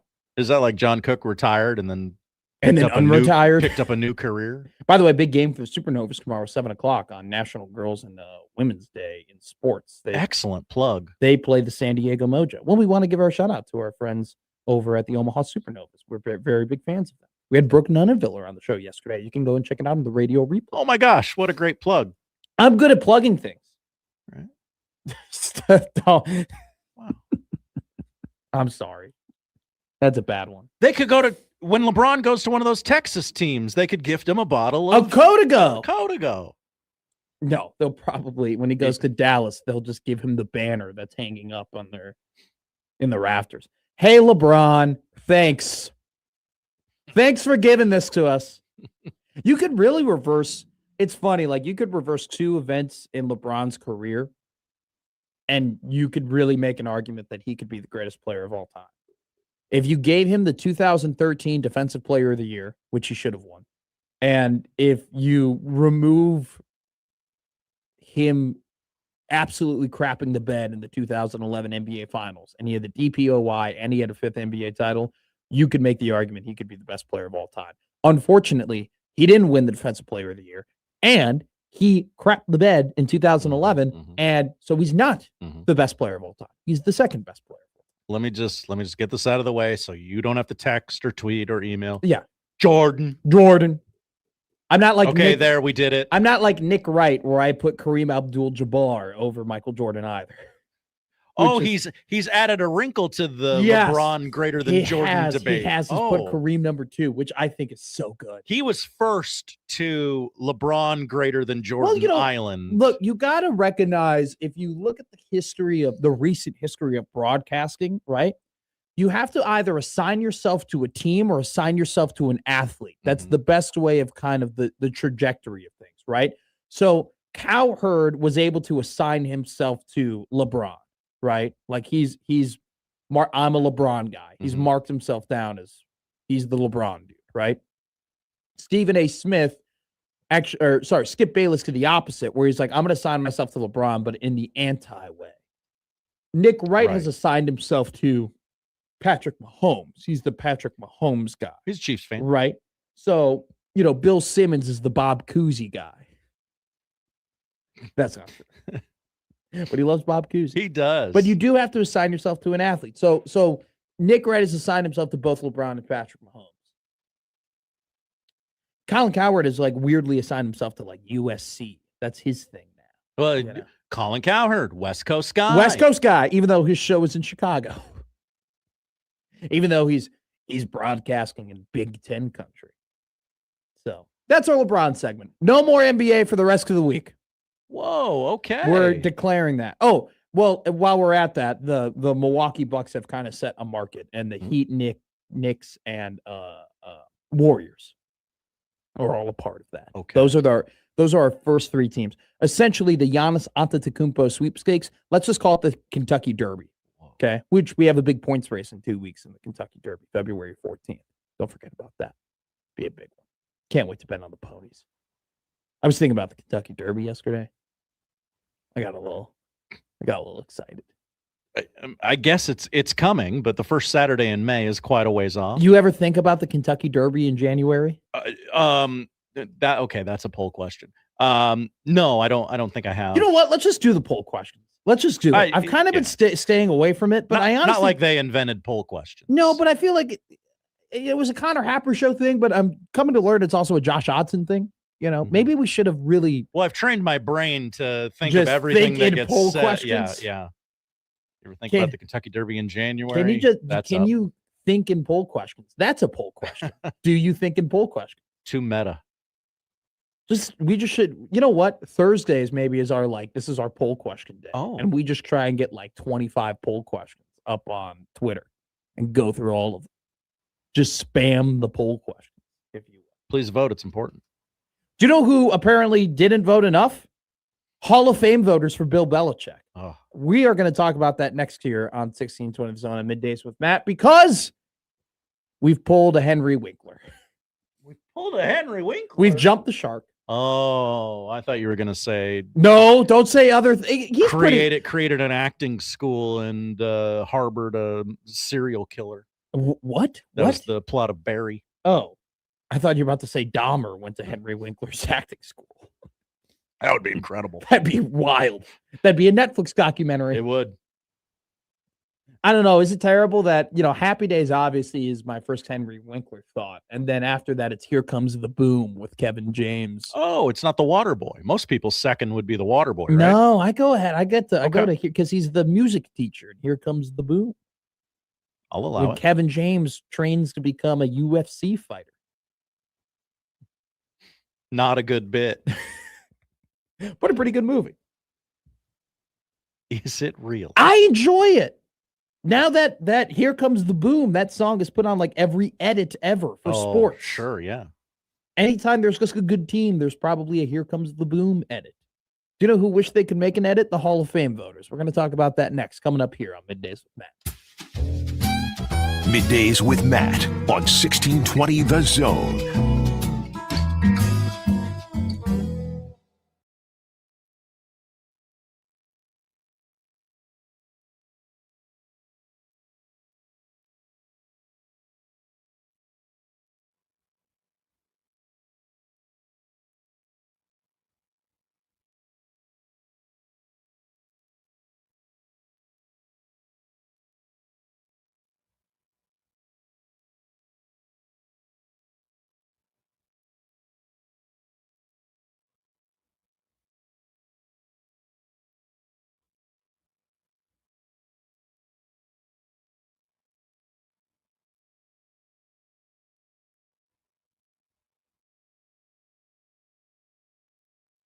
This is one of those topics that no one really wants to think about. But if you're a parent, a homeowner, married, or helping take care of aging parents, it's something that honestly deserves a little attention. I'm talking about estate planning. And before you tune out thinking it's complicated or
Now, back to Middays with Matt on 1620 The Zone.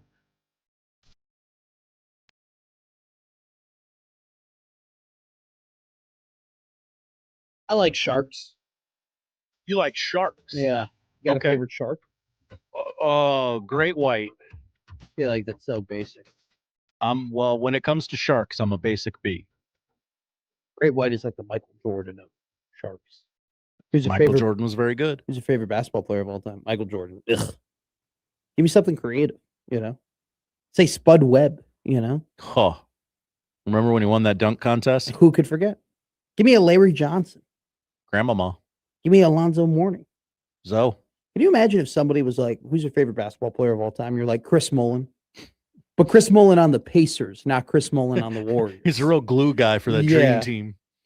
Who's your favorite? Horace Grant. Speaking about sharks, I read an article this morning in The Athletic. It had to be like the fourth article I've read about Bill Belichick not being in the Hall of Fame. There's an aspect of this article I really want to talk about that is funny to me. Because they say in the article that, so essentially you have like 15 players to vote from, and then you have a bunch of other, non-players that you can, owners, executives, all that type of stuff, right? So essentially, you only get 3 votes though. So you kind of have to spread out your votes, and you have to be cognizant of like where your votes are going to. And so essentially this athletic article stated, amongst other things, that, Belichick could have lost out on getting into the Hall of Fame because other people thought, well, Bill's going to get in, There's no way he doesn't get in. This happens sometimes in baseball. The writers go, well, I didn't vote for Ichiro because I knew he was getting in. I only get 10 votes. So Exactly. I voted for for some other guys. And so that could have been the case. But they revealed an aspect of this because I don't want to talk about this more other than this one aspect because I find it hysterical. Okay. Because he didn't get in. It's Famously. dumb and it's stupid. And maybe we should punish people. Maybe we shouldn't punish people. I really don't care other than it's incredibly short-sighted. And I always think that Hall of Fame voters, and even at times there are people who vote for the Heisman Trophy who take the thing a little bit too seriously. Okay. Hey, dude, just vote the best guy. All right. I don't need this to become a take. I just need you to look at the resume and make sure that the people who get in. Right. Okay. But there was a part in this Athletic article, and I think you're going to like this, Josh Hodson, that revealed that they talked about Bill Belichick for an hour. Okay. For an hour, they talked about his potential candidacy to be in the Hall of Fame. And the best part about this is the first 30 minutes was almost like a coronation. The first 30 minutes about talking about Bill Belichick was like, oh my God, what a coach, right? What a guy, what a man, what a preparer, what a leader. 8 Super Bowls, 6 as head coach, 2 as a coordinator, most playoff wins of all time, 31. Oh my God, 31 playoff wins. Most coaches don't even play in 31 playoff games, let alone win 31 of them. Incredible stuff. And then at some point after that half hour, somebody brought up Spygate. And somebody brought up hesitancy of voting him in to be in the Hall of Fame. Josh, what I would do to get that recorded, to see the reaction of people when the first person stepped forward and said, actually, are we sure we want to vote him in? Because I would have been like, what are you talking about? He's won 13% of all the Super Bowls.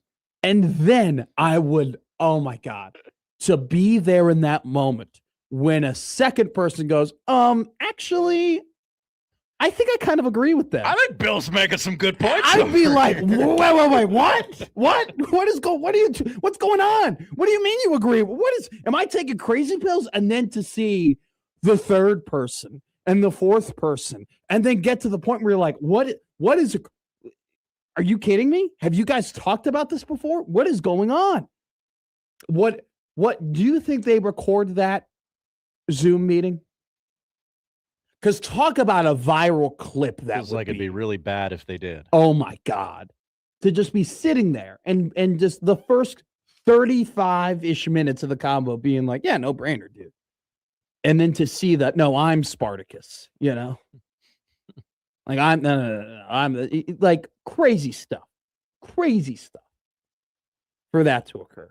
So I just think it's so funny that somebody had the gall to be like, actually he wasn't a nice guy and I didn't really like him.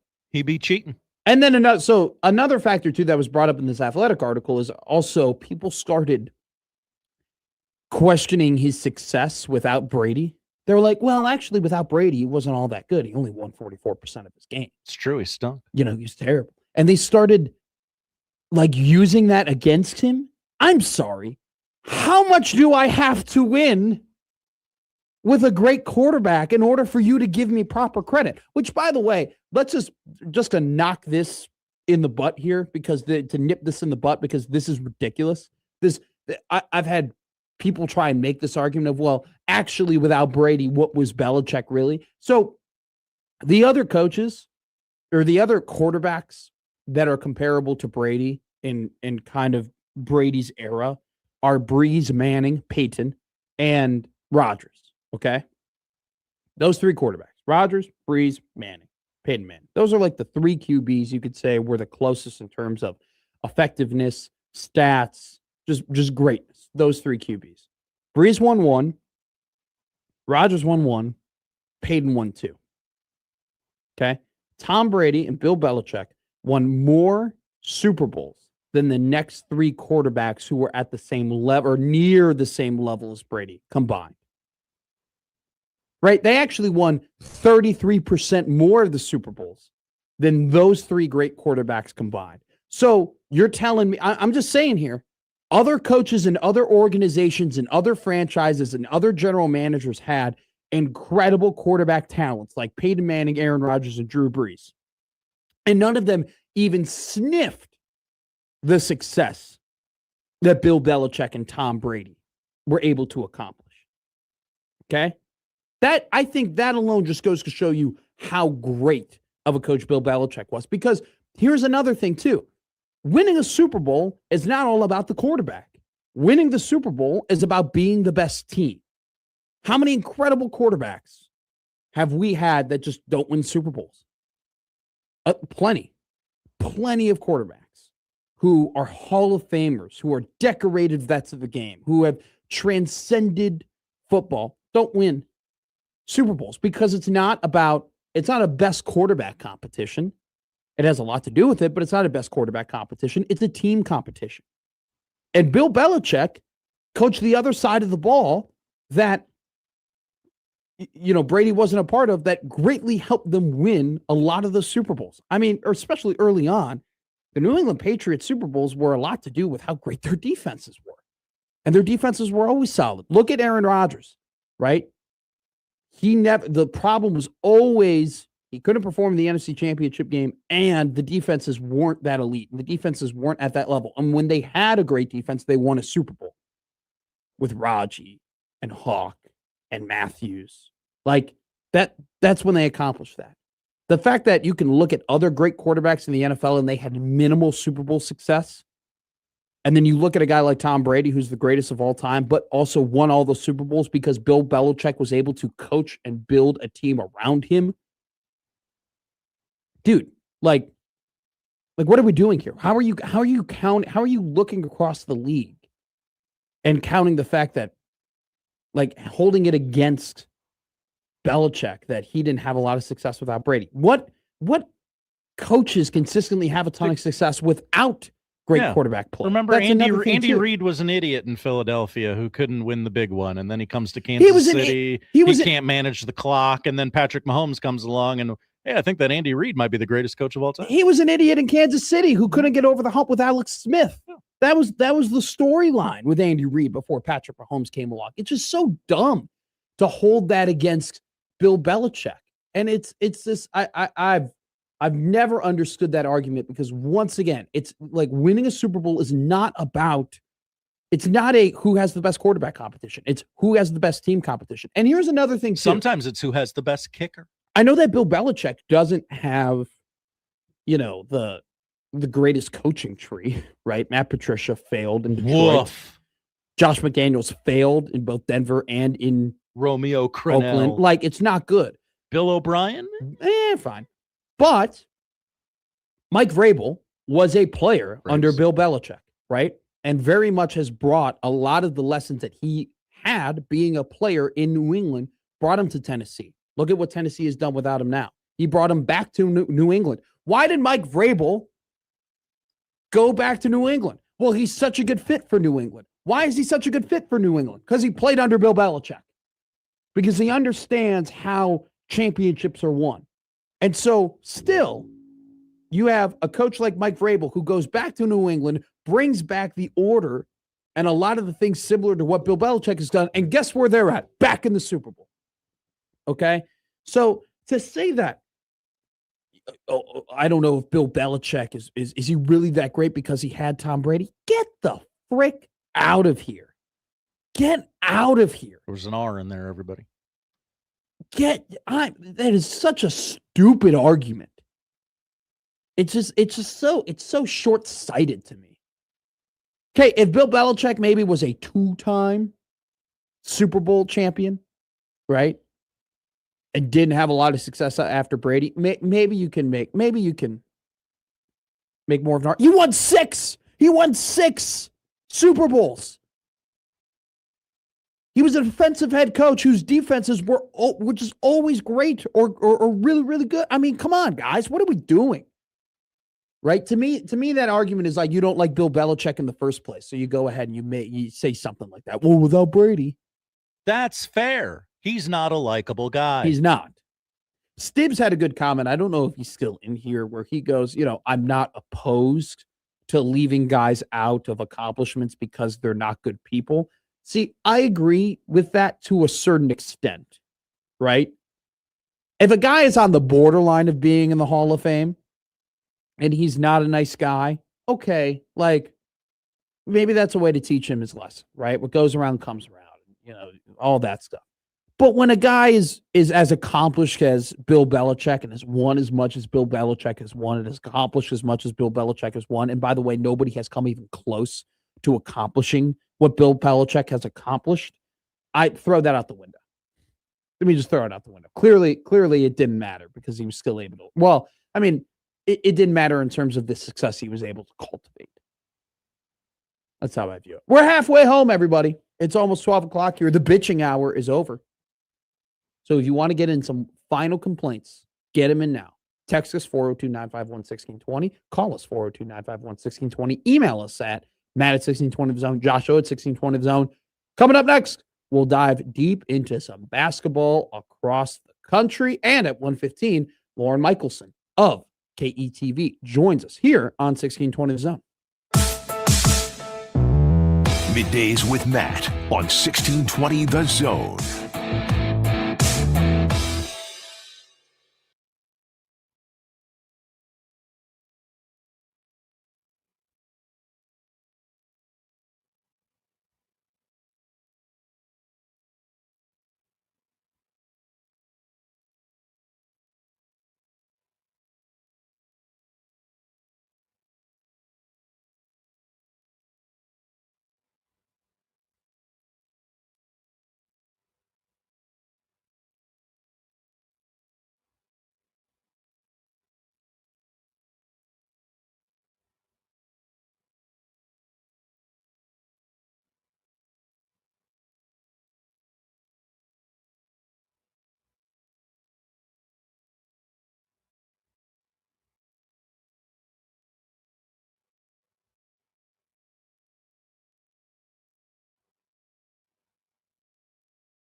Now back to Middays with Matt on 1620 The Zone.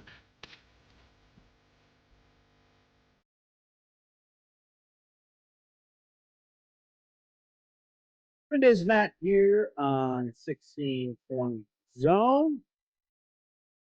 Trying to see if we're getting any updates here.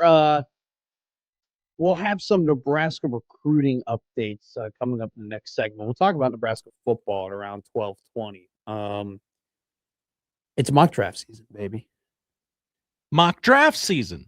I mean, your team is drafting very high. That's right, baby. Season. It's what it's all about. Not second or third, but number 4. No.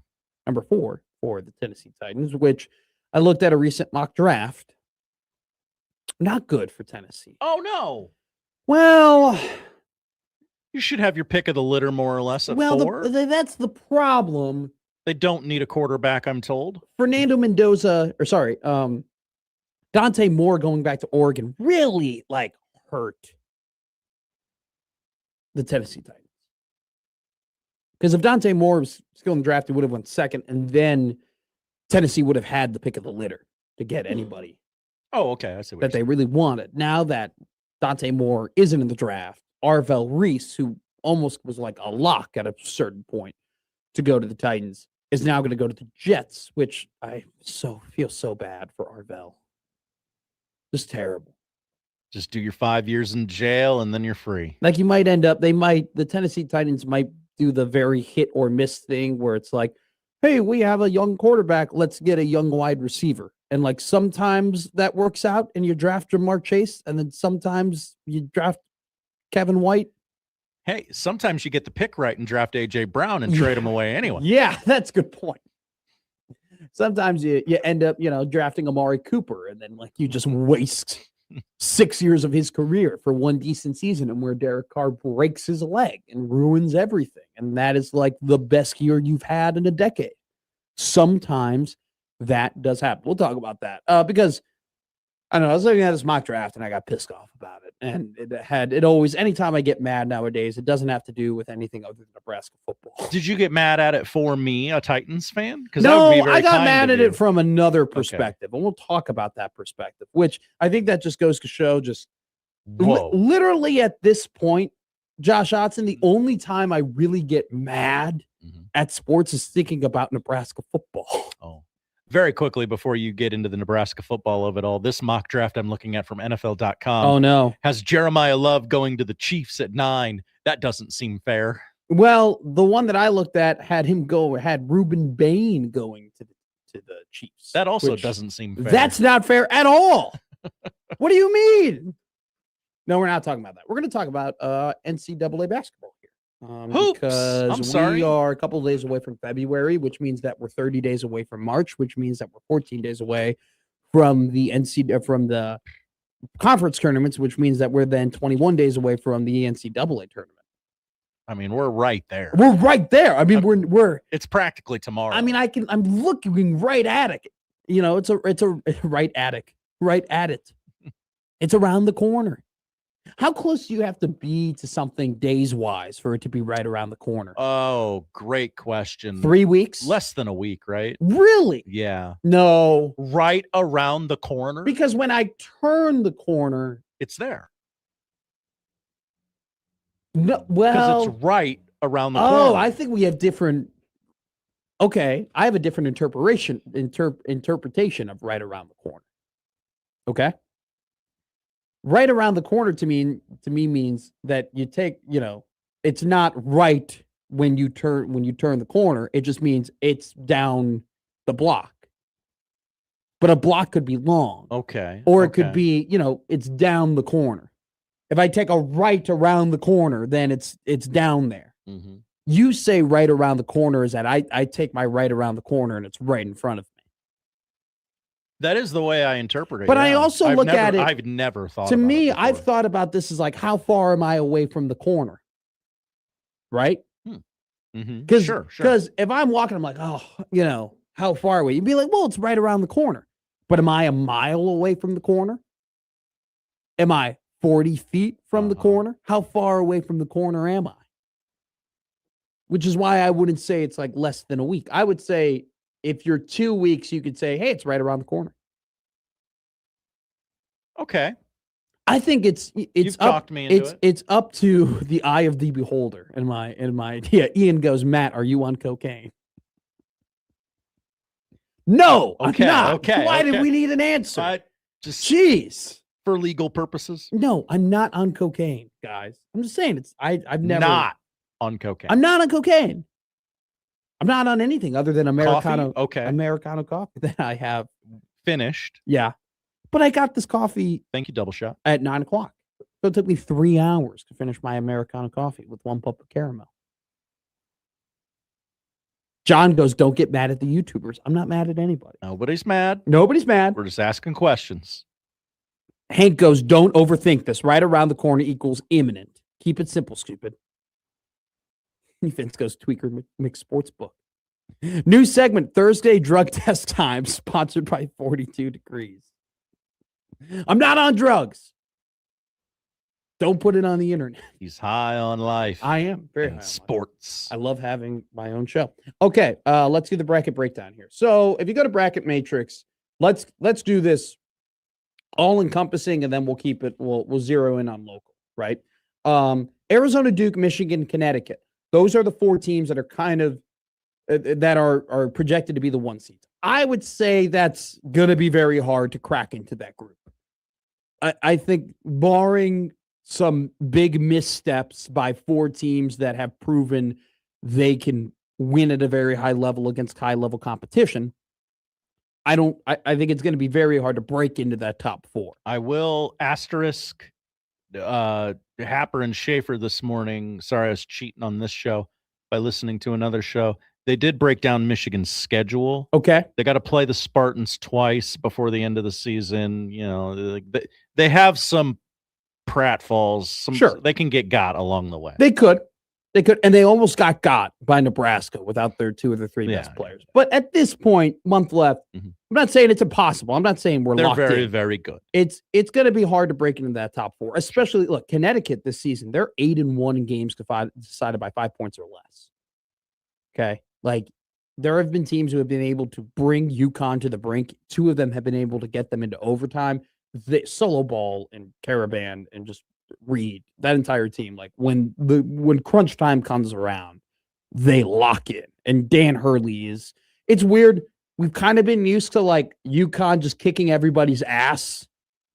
I mean, they went on one of the greatest NCAA tournament runs we'll ever see not too long ago. But in late game situations, he's nails as well. I mean, he's just a great coach. So I think it'll be not impossible, definitely difficult to break into the top 4.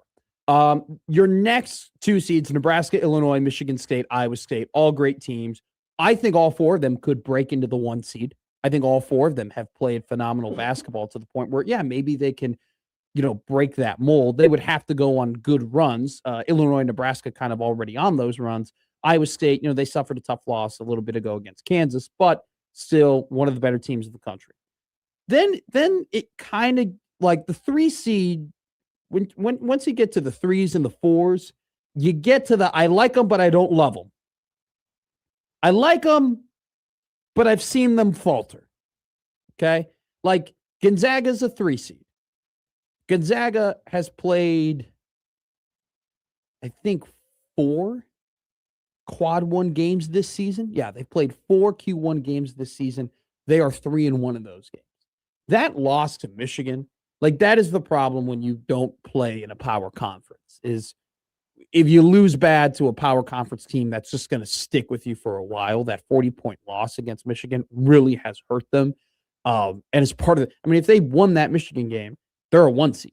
Like that's just kind of the issue when you go ahead and you play in a mid-major conference like Gonzaga, right? Those non-conference games against P5 teams matter a lot more. They're a 3 seed according to Bracket Matrix, but they're a 4 in the net ranking because the net ranking loves margin of victory. If you just win by a lot of points, like you are golden. Which is why, like, also too, there's another aspect of this of like margin of defeat as well, and like kind of beating projections and beating the spread in the net ranking, right? The net ranking isn't so much focused on did you win or did you lose? I mean, that's definitely a factor. Don't get me wrong, guys. But it also factors in, did you perform above or below expectations? Which is why Creighton beats Georgetown, but they drop 7 spots in the net ranking. And Nebraska loses to Michigan, and they moved up a spot briefly in the net ranking. And they moved up a spot in KenPom as well. So Gonzaga, great team, 3 seed though. Then like kind of get into this area of, all right, I like Houston, but I saw them slip up against Texas Tech, right? And okay, I like Purdue, but they've had a bad week losing to Indiana and Illinois. All right, I like Texas Tech, but I've seen them lose a couple of times. Then you get to Vanderbilt, and you're like, all right, they're a 4 seed projected here, but I've seen them lose to Arkansas, Texas, and Florida at this point. Now, granted, they kicked the ass of Kentucky, who is all the way to a 7 seed. And having a nightmare of a season. St. Louis is scheduled to get a higher at-large bid this season than Kentucky. Whoa. Yeah. So, you get to the 5 seed. I mean, Florida is a 5 seed right now. The SEC in general is very interesting this season, Josh Hodson. So, if you go ahead and we love doing this thing of, all right, top 50 in the net. Like, who's represented in the top 50 in the net? And that's kind of how we rank conferences. The Big Ten leads everybody with 11 teams in the net. Okay, 11 teams in the top 50 in the net. Then you have the Big East at 4, the SEC at 10, the ACC at 8, which big year for the ACC compared to last year, because we were at the point of oh my God, what's happened to the ACC? They've recovered greatly. The Big 12 having a phenomenal year as well. They only have 8 teams in the top 50 in the net, but the Big 12 doesn't necessarily have the quantity of the Big 10 in terms of top 50 in the net ranking, but they have the first team in the net, the 7th team in the net, the 9th team in the net, the 14th team in the net, the 15th team in the net, the 17th team in the net. Whoa. They are, 7 of the top 17 in the net rankings are from the Big 12. So they're having a great year as well. BYU Kansas this Saturday on the Zone. That'll be big. It's a very, very big game. So looking at this, I think you get to the 5 seed line, and you're very much okay, these teams could be great. These teams have shown that they can play at a very high level, and these teams have shown that no Gouda. Now, yesterday, hell of a win from Florida. They go ahead, they played South Carolina, they beat them 95-48. Whoa. Yeah. But at the same time, over the weekend, I saw Florida play an Auburn team, get boat raced in the first half, come back and still lose that game. And so I go, I don't really know. Now, Arkansas has definitely been an inconsistent team, but they got a guy named Darius Acuff. Oh my Lord. Darius Acuff? Acuff. That one's on me, everyone. He's averaging 20 points per game. He's getting into the De'Aaron Fox range of freshman point guards for John Calipari. He's sniffing that range. He's having an incredible year. And Arkansas has been playing better basketball as of late. They got a big game against Kentucky at home on Saturday. That'll be a big one for Calipari and the boys. So that's kind of the rundown here. Bubble teams to watch out for: Ohio State, Virginia Tech, New Mexico, Texas, Miami of Ohio. They're probably still going to have to win the MAC in order to get in the tournament. But I mean, if they end up only losing one game all year, I don't really care what your Q1 ratings or anything like that is. You should be in the bracket. A&M is a 9 seed. Wisconsin, a big win yesterday for Wisconsin. Come from behind win against Minnesota. That was massive for them because they're playing with fire a little bit. UCLA, big win. I mean, Oregon. Oof. I'm getting worried about Dana. Feels like a natural end is coming. I'm getting worried about Dana. They lost again yesterday against UCLA. They were at home. It was not a pretty game. It was not enjoyable to watch. At no point did Oregon really have control of anything. They're now 1-9 in conference play, 8-13 overall. UCLA's 15-6. Iowa, let's see where Iowa is in the bracket. And so this is interesting. Iowa's an 8 seed according to Bracket Matrix. The net loves Iowa. 22nd in the net this season. Ben McCollum doing a great job. Nearly lost yesterday. I mean, they played UC. They were handling stiff arming USC for a lot of the game, and all of a sudden USC came back. They had a really good shot. USC did at the very end of the game to win, but they end up winning by 1 point. The Iowa Hawkeyes do. So they're on the 8 line. Like I said before, Kentucky having a season from hell. Good representation though from the ACC. It was really bad last year. It was Duke, Clemson, and Louisville, and then North Carolina got in, and they absolutely should not have gotten in. They have 8 teams in the top 50. They might get about 6 to 7 bids in the NCAA tournament. So it's good to see that. I don't want to say get reinvigorated because they only had one really, really bad year, but they're turning things around in that division, or in that conference rather. All right, so that's kind of your NCAA, your very rough draft NCAA tournament breakdown. Jimmy writes in the comments, Iowa makes me nervous. Iowa makes me nervous too. They play a beautiful brand of basketball, and Bennett Sturtz is one of the best players in the country. Let's go kind of more local here. Let's talk about Nebraska, and let's talk about Creighton and the rest of their seasons, the potential of them making the NCAA tournaments, the things that they're going to face ahead of them. How can they improve their resumes? Do they have a lot of opportunities to do that? Let's start with Nebraska. Like I said before, Bracket Matrix has them as a number 2 seed. Even after the Michigan loss, they're the top 2 seed in the country. They're 5th, or sorry, my apologies, 6th now in the net ranking, 11 in Ken Palm. Here is Nebraska basketball's remaining schedule based off of the opponent's ranking in the net. Okay. So I'm just going to read you a bunch of numbers, and this is the teams that they're playing next, their net rankings.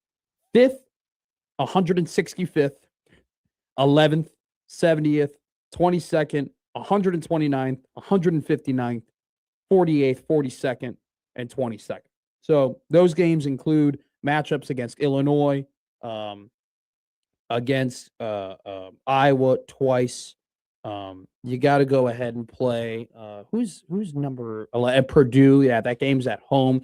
But then you also get the luxury, being Nebraska, you still got to play Rutgers, Maryland, Penn State. All terrible this year. You get one more game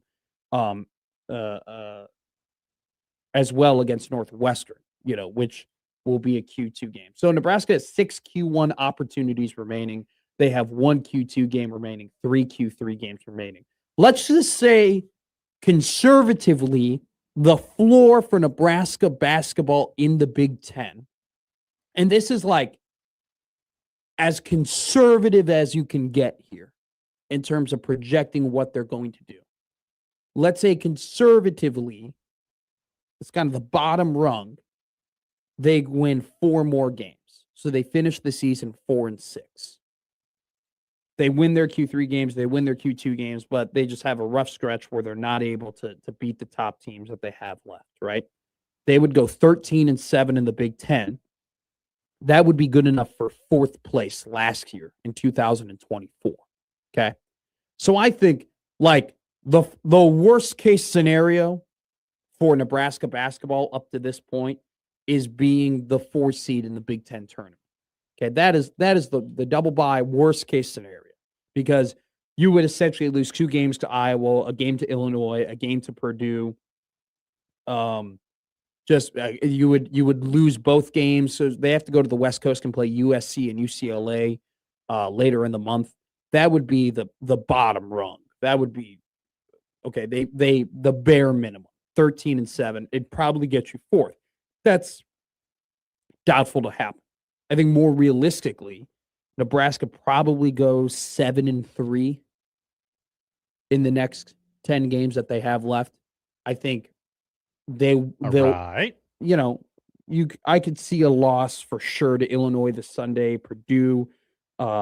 in a couple of games. Maybe you lose one of the Iowa games and then you drop one of the California road games. Okay.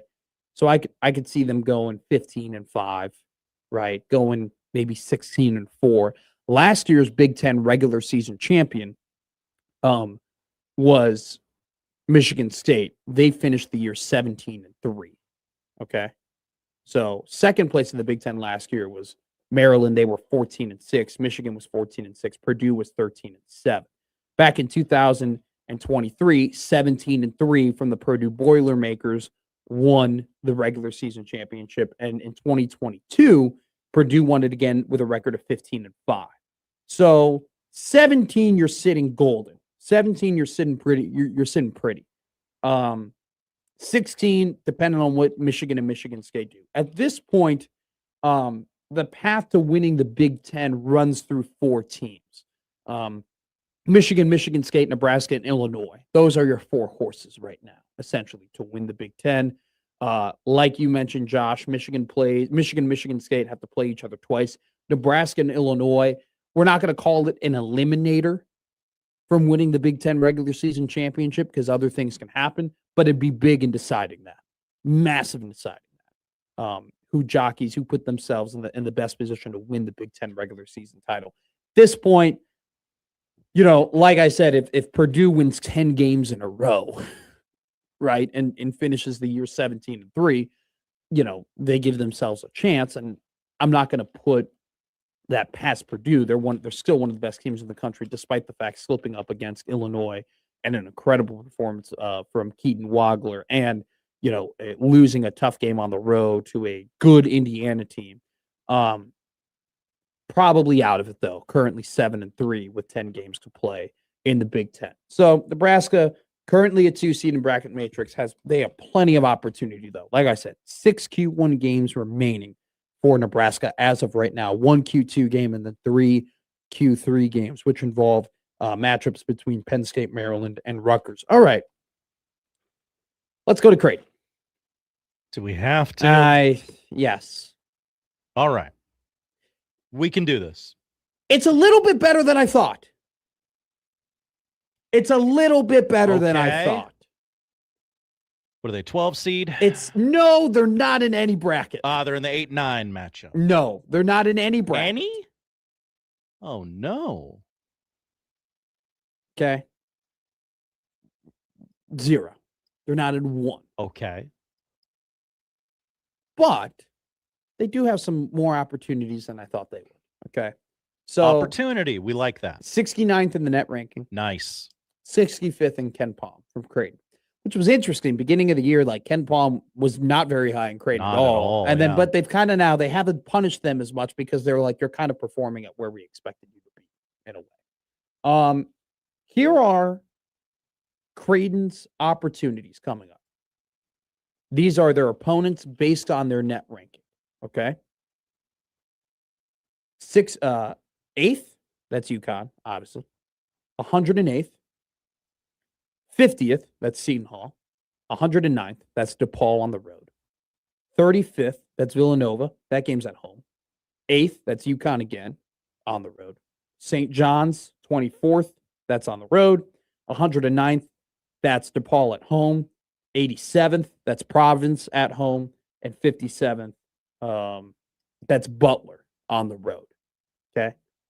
8th, 108th, 109th, 35th, 8th, 24th, 109th, 87th, 57th. That comes out to be 5 Q1 games potentially for Creighton. 5. That Seton Hall game might be a eliminator. Could be. Of sorts. Could be. Because one projection I saw, Seton Hall's like the last team in or the first team out, depending on. So let's look at the bracket matrix here. Depending on where you shop. Seton Hall is in 21 brackets, according to bracket matrix, out of the 99 that are now available. They're in 21 of them, firmly on the bubble. 10.62 is their kind of average seed line. Other teams firmly on the bubble, by the way, Indiana, California, and Mizzou. 5 Q1 opportunities left for Creighton. 3 Q2 opportunities left for Creighton. 2 Q3 opportunities left for Creighton. one of my biggest knocks, and I don't want to say knocks, but one of the more important pieces of analysis here is that unfortunately being in the Big East and not having the best non-conference season as a conference in general, you're not afforded as many Q1, top quality opportunities to build your resume. As you are if you were in the Big 10 or the Big 12 or the SEC. But Creighton kind of has a backloaded schedule at this point. So you have ample opportunity to pick up the needed wins to boost your resume to get in the NCAA tournament if you're Creighton. That is a positive. That's a positive. Are we going to mention that they were 1-5 in Q1 games up to this point this season? No, we are not. We don't have to. We're not bringing it up. We're also not going to bring up that they're 3-8 in quad 1 and quad 2 opportunities combined. We're not talking about that. It's not important to the conversation. We will not discuss that here. We will not discuss that here. A day before we have to see everybody. Monday. Maybe. Tune in. So, is Creighton dead? I'm going to say no. I'm going to say no. They are not dead. It would behoove them to get hot. They have to play Villanova, UConn, and St. John's in back-to-back games in February. Okay, that's a stretch. If they were to go 3-0, which they're not, they're not. Again, could get hot. They're not. It's hard. I hope they prove me wrong. Right? Prove me wrong, right? That'd be a hell, but I just can't. I don't know how you can watch this team this season and have that take, if I'm being honest, that they are going to win those games back to back to back. That would be incredible. That would be something that just nobody would foresee. I don't think that's a genuine take if you think they can beat UConn, St. John's, and Villanova back to back to back. A wise man told me once, anything's possible. Kevin Garnett. Is he that wise, though? Seemed pretty damn smart in Uncut Gems. He did. I haven't seen that movie in forever. It's been a while. All right, coming up next, let's talk about Husker football and their lack of ability to develop players. That's always a fun topic. Coming up next here on Middays with Matt.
Now back to Middays with Matt on 1620 The Zone.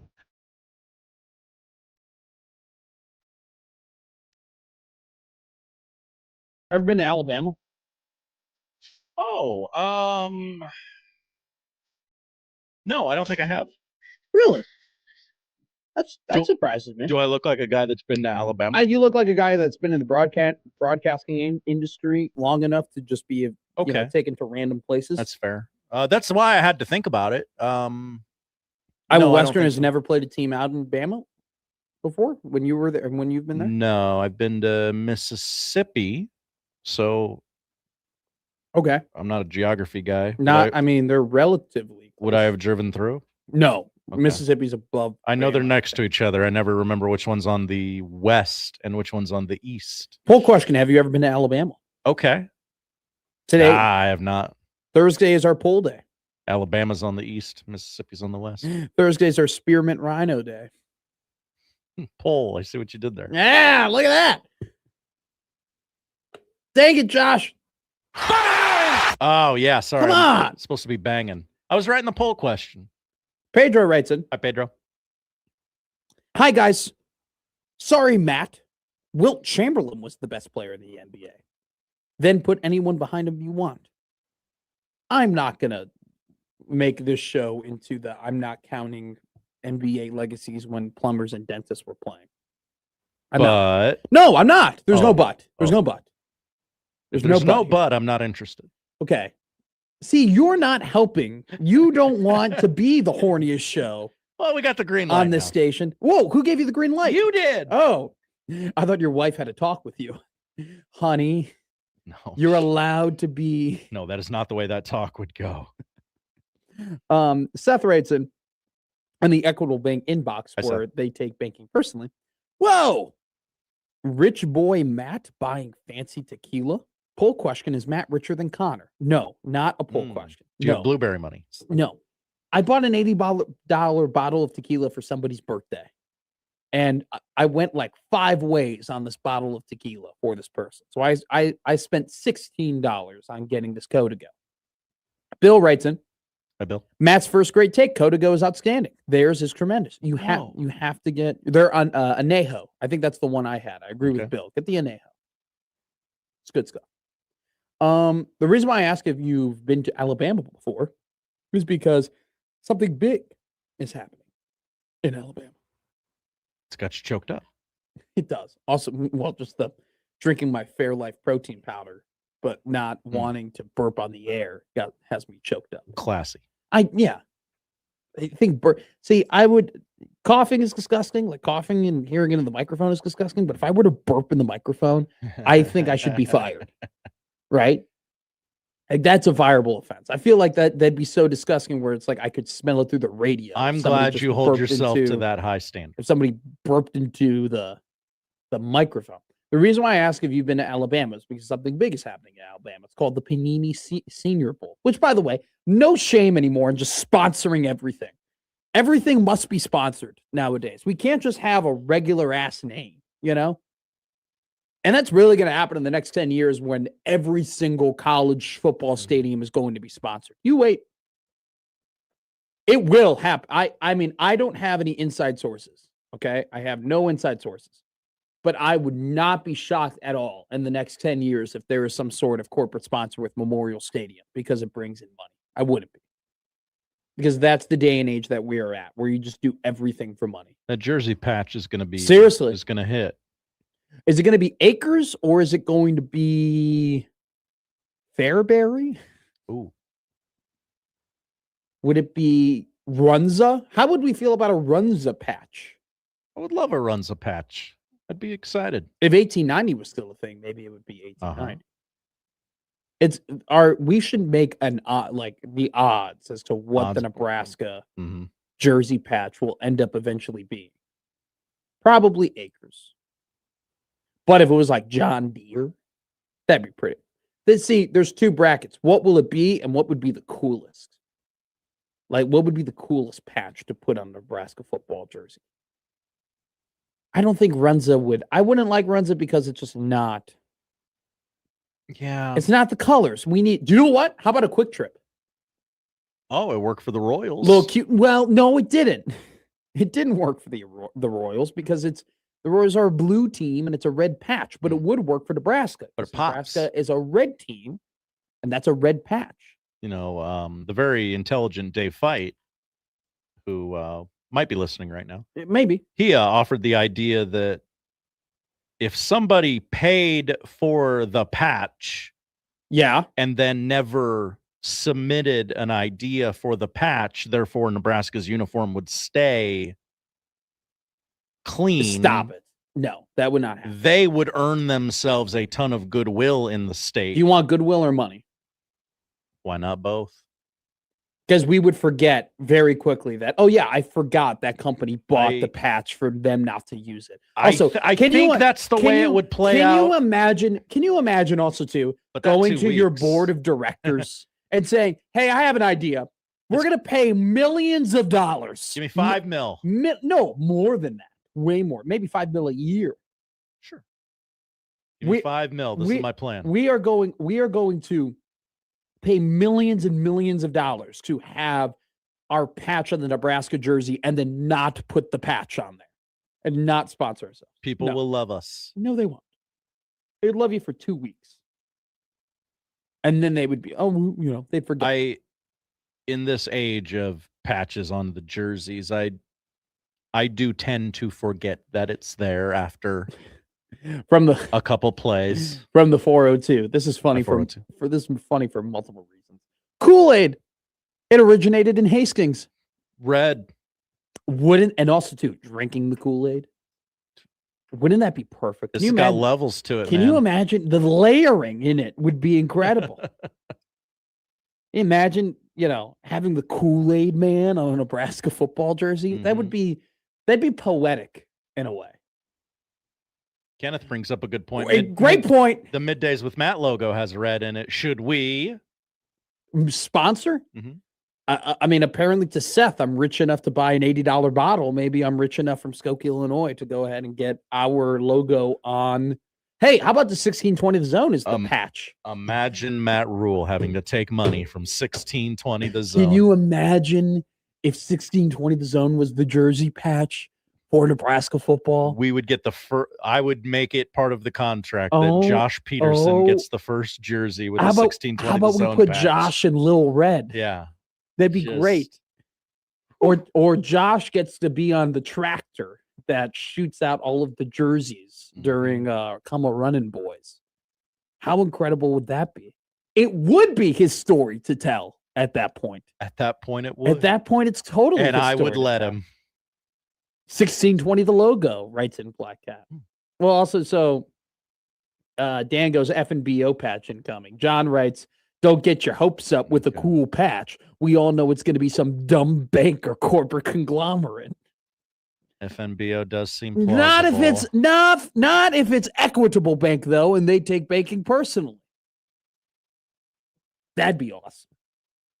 That would be awesome. That'd be dope. Be like, wow, I know that guy. I know Doug. Why is Doug on the sideline? All right, back to Alabama. Nacho uniform sponsor, Nacho typical restaurant. Nacho uniform sponsor. Nacho typical Nacho typical taste. Nacho typical football program. Romeo's Mexican food and pizza. We always lose the race for great prospects. Oh no. They are losing one now too. I think Dylan Berryman is going to Florida. He's visiting Florida, unfortunately. So that's what the call Liam Neeson and have them kidnap this guy. No. By the way, Frank Caliendo does an incredible Liam Neeson. Had no idea he did it. I don't think I've heard that one. It sounds exactly like Liam Neeson. All right, back to Alabama. Senior Bowl happening right now. Deshaun Singleton, the only representative for Nebraska football at the Senior Bowl. Cole Payton, the North Dakota State quarterback and the former Omaha West Side quarterback, the lefty, who had a great year at North Dakota State, was 90. He had a 95 offensive grade for PFF this season at North Dakota State. The Senior Bowl is always great for those kind of smaller school guys, those FCS players, the group of 6 college football players because they're just not they don't have the opportunity to consistently play against these blue chip NFL prospects on a week in, week out basis. And so the Senior Bowl is kind of that sample size for you to see, hey, how would they fare in Power 5 play? How would they fare against higher competition, better competition? And so there's plenty of there's a guy, Thomas Hurd, out of Georgia State. He's a wide receiver. He's killing it right now at the Senior Bowl. Cole Payton is getting a ton of praise right now from his performance at the Senior Bowl. Todd McShay did a whole stand-up on him. Todd. Because this Cole Payton guy, I mean, I had no clue about him. He's just running left, running right, slinging it here, slinging it there. Great confidence, really good accuracy, killing it. So in a weak quarterback draft, let's just call spade a spade. It's Fernando Mendoza, then it's maybe Ty Simpson, and then it's everybody else, which includes Sawyer Robertson, who's a massive human being. Luke Altmaier, who had a good college career, but I don't know. I could see Luke Altmaier being a fine quarterback, maybe like a Taylor Heineke, career backup type deal for, NFL teams, but I don't see him being this great quarterback. Cole Payton, though, is a guy that entered the Senior Bowl as the 214th prospect, according to PFF.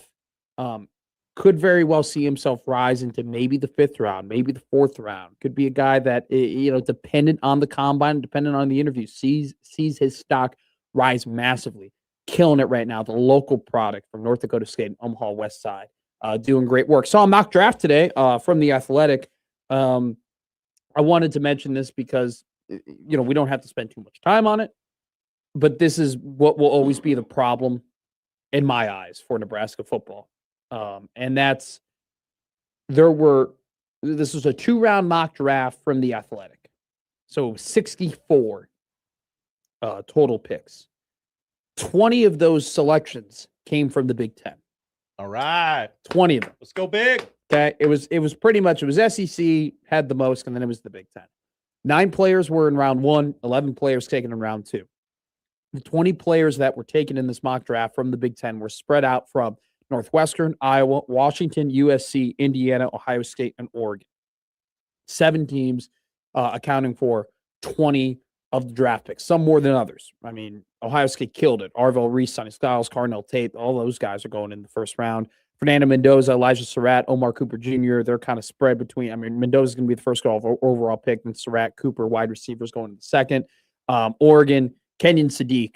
He's going to be a dog at the tight end position for anyone who ends up drafting him. And then he had some one-offs with Caleb Tiernan. He's the tackle from Northwestern. Logan Jones, the center from Iowa. Going to be both really good NFL players, in my opinion, when they get there. Thing is that Nebraska hasn't had a first-round draft pick since 2011 with Prince Amukamara. Okay? That is like, when you look at what's happened to Nebraska and how come they haven't had the success that we're accustomed to them having, and how haven't they've been able to succeed in the Big Ten. Look, you can talk about coaching, you can talk about special teams, you can talk about close losses, you can talk about a lot of different things that fall into this category. You can talk about maybe not just in that kind of 15-year period of not being able to have a first-round draft pick. It stems from, they're not afforded to recruit the talent that teams like Alabama and Georgia and USC and colleges that were accustomed to seeing first-round draft picks. They don't really have access, or as good of access, to that pool. The matter of fact is that you can make all those excuses, but there are plenty of teams in the Big Ten who haven't had that talent pool, who have been able to produce first-round draft picks, who have been able to produce dudes, who have been able to produce NFL talent. And it just, the problems from Nebraska football have always stemmed from just the lack of player development. And frankly, it's disheartening and also embarrassing to consistently look at NFL mock drafts and be like, oh, no Nebraska again. No guys again, no dudes again. And that's, you can say, hey, you can point out all these different issues and all these different things that have gone wrong for Nebraska football over the last 15 years and the inability to consistently produce winning seasons and have success. But it always is going to boil down to, they just have not been able to develop guys into being top college prospects. It's just that will always be it. It will always just be a they don't have players that are as good as the other teams. They haven't been able and it stems from is it easier for Ohio State and Michigan to get these blue chip prospects and go ahead and develop them and make them into first round picks? Is it easier for them to do it compared to Nebraska? Yeah, it is, because they're just in a part of the country that is more that is more able to acquire these players and develop these players. But at the same time, Northwestern has had Peter Skoronski, offensive tackle, drafted in the first round. Rashawn Slater, drafted in the first round. John Newsom, drafted in the first round, corner to the Cleveland Browns. They're going to have Jacob Tiernan drafted in the second round to tackle, right? I mean, look at Indiana. Indiana was a joke in the Big Ten. Their quarterback is going to go number 1 overall. You look at the guys that they're going to have drafted in the first 2 rounds of the draft. Mendoza was a transfer from Cal. Surratt was a transfer from JMU. Omar Cooper Jr. was a recruit who was on the Indiana team that was bad before Cignetti got there. So, I always get frustrated during draft season because I'm looking at these mock drafts and I'm seeing all these other Big Ten teams that Nebraska would like to compete with and Nebraska would like to be in the same tier as. And yet they're the ones who are consistently developing top-tier talent. And Nebraska, and this is not one of those things where it's a one-guy problem. We're talking since 2011. We're talking about 4 different head coaches who have failed to do this. That is a systemic problem. And it was a systemic problem before Matt Rhule got hired, and they hired Matt Rhule to fix this. And it still hasn't been fixed. And I love the draft season. But then there's the college football fan in me that was like, damn it, why can't my team? Because it's not like, look, here's my big thing too. Like, yes, Nebraska football isn't located in the South. They don't have the talent pool that Alabama has. It's not like they've not gotten 5 stars. It's not like they haven't gotten 4 stars. It's not like they haven't gotten blue chip prospects. They've gotten too many blue chip prospects not to have had guys drafted in the first round. If anything is ever going to change at Nebraska football, that is number 1 on the list. We'll have a quick segment coming up next. The odd news at 1:00 here on Middays with Matt.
Now, back to Middays with Matt on 1620 The Zone. All right, I made myself mad talking about Nebraska and their inability to produce NFL draft picks. What'd you learn? High NFL draft picks. Go ahead. What did you learn? Couple of things. Okay. First off, Nebraska's offered what seems like their next target at quarterback in the class of 2028. Nebraska kind of has their quarterback for next season in Anthony Calandria or TJ Lateef. It's going to be Calandria, but there will still be a quote-unquote quarterback battle. Then you have Trey Taylor coming in 2027. They just offered 2028 quarterback Lucas Prock from Wellesley, Massachusetts. Hun School. He's a 4-star. Hun School of Princeton. Okay. Rivals All-American. So that being reported, it was Brian Munson who retweeted it. It was Chad Simmons who originally was on it from Rivals. So something to keep an eye out for. I got another text in. Okay, so first off, real quick. Since 2011, you want to guess how many second-round draft picks Nebraska's had? So 15 years. No. Second-round draft picks. 4. A little bit higher. 6. There you go. 6. By the way, Dylan Berriman is going to visit Florida. He's a guy, a 4-star, late 2026 offensive lineman that visited Lincoln that it seemed like for a while Nebraska was trending on getting, is now going to take another visit to Florida, and things may not be trending in the right way. Somebody texted in, Tyler texted in, if anything ruined Nebraska football, it was their move to the Big Ten. Since that move, they have not been able to consistently recruit the southern states like Louisiana and Texas and Oklahoma, and they've never been able to recover from that. It's funny. I read a ESPN article about a year and a half ago, and it was Tom Osborne talking to an ESPN reporter, and they were kind of trying to figure out, what happened to Nebraska football and kind of the fall off. And that was something that even Coach Osborne brought up. Like, we had a really good base in Texas when we were winning all those games, and we were able to recruit from Texas and Oklahoma and get those high caliber prospects. And, it's kind of hard to recruit Big 12 type prospects when you were in the Big 10, and Nebraska lost that base. And then Matt Rhule, do you remember what Matt Rhule did when he first came here to Nebraska? All he did was talk about Texas. That's all he spoke about. I got a pipeline in Texas. I got Texas. Wagler. I got Joey McGuire. I hired him, at Baylor, Texas high school coach. I'm gonna hire Bob Wager, and he's a Texas high school coach, and we're gonna go ahead and get all these Texas guys. And Dr. Suzanne Elza, she's an all-star. She's from Texas. She's gonna have a ton of connections. What have they done? They haven't really done a whole lot in Texas. They haven't really followed through on that. And another thing is that Tyler texts in and says, well, they left the Big 12 and, they don't have that recruiting base anymore. And maybe that was more accurate back in maybe 2018 or 19. But now that you have the NIL and now that you can pay players and we're seeing more and more Big 10 teams get Southern recruits could go north, shouldn't that cut through that? Geography used to matter way more pre-NIL. Yeah. Way more. Now it still matters. It still matters. Our kids, you still want to stay close to home and whatnot, or grew up rooting for a conference and want to play in that conference. But the ability and resource of money, exactly, of what state you're in. Unless you're in Florida, no state income tax. Shout out. Texas. Tennessee, isn't Tennessee the same way too? I would have to look at that. But all this to say, man, I'm very tempted on doing some sort of project where we go ahead and look at all of the recruits that Nebraska was so close to getting and lost to better teams, because it's stacking now. It's getting a little bit up there in terms of guys are hitting Frazier. Right. We'll see. I mean, They let Principal Uman go. He's probably going to end up. We talk about a first-round draft pick, second-round draft pick. That's a guy that if he has a great year in LSU, he could elevate his stock, much like his brother did, Prince Lee, who got drafted by the Carolina Panthers last season, right? So I don't know. It's still frustrating to me that even with the resources of NIL and the resources of money and the ability that so many other teams have been able to, stomp out their lacking advantages in geography, that Nebraska still hasn't been able to acquire players and develop them into top draft picks, because not having one first-round draft pick in 15 years should be impossible. It's about football as much as Nebraska does. And to still not have that in the NIL era is even crazier. And to then only have 6 second-round picks in that time, too. And here's another problem, Josh Hodson. Look at the roster right now. Is there anyone on there currently you think that guy will be a first-round pick? Well, first-round pick? None. No. None of them. No. None of them. They could feel free to prove me wrong. I don't see it. I don't see, unless you have this unprecedented jump. I don't really see it. I don't know. All right. I'm done being mad. We're done. Time to be happy. Happy. Because coming up next, we're going to do the odd nudes. Now we're the horniest show on 1620 The Zone.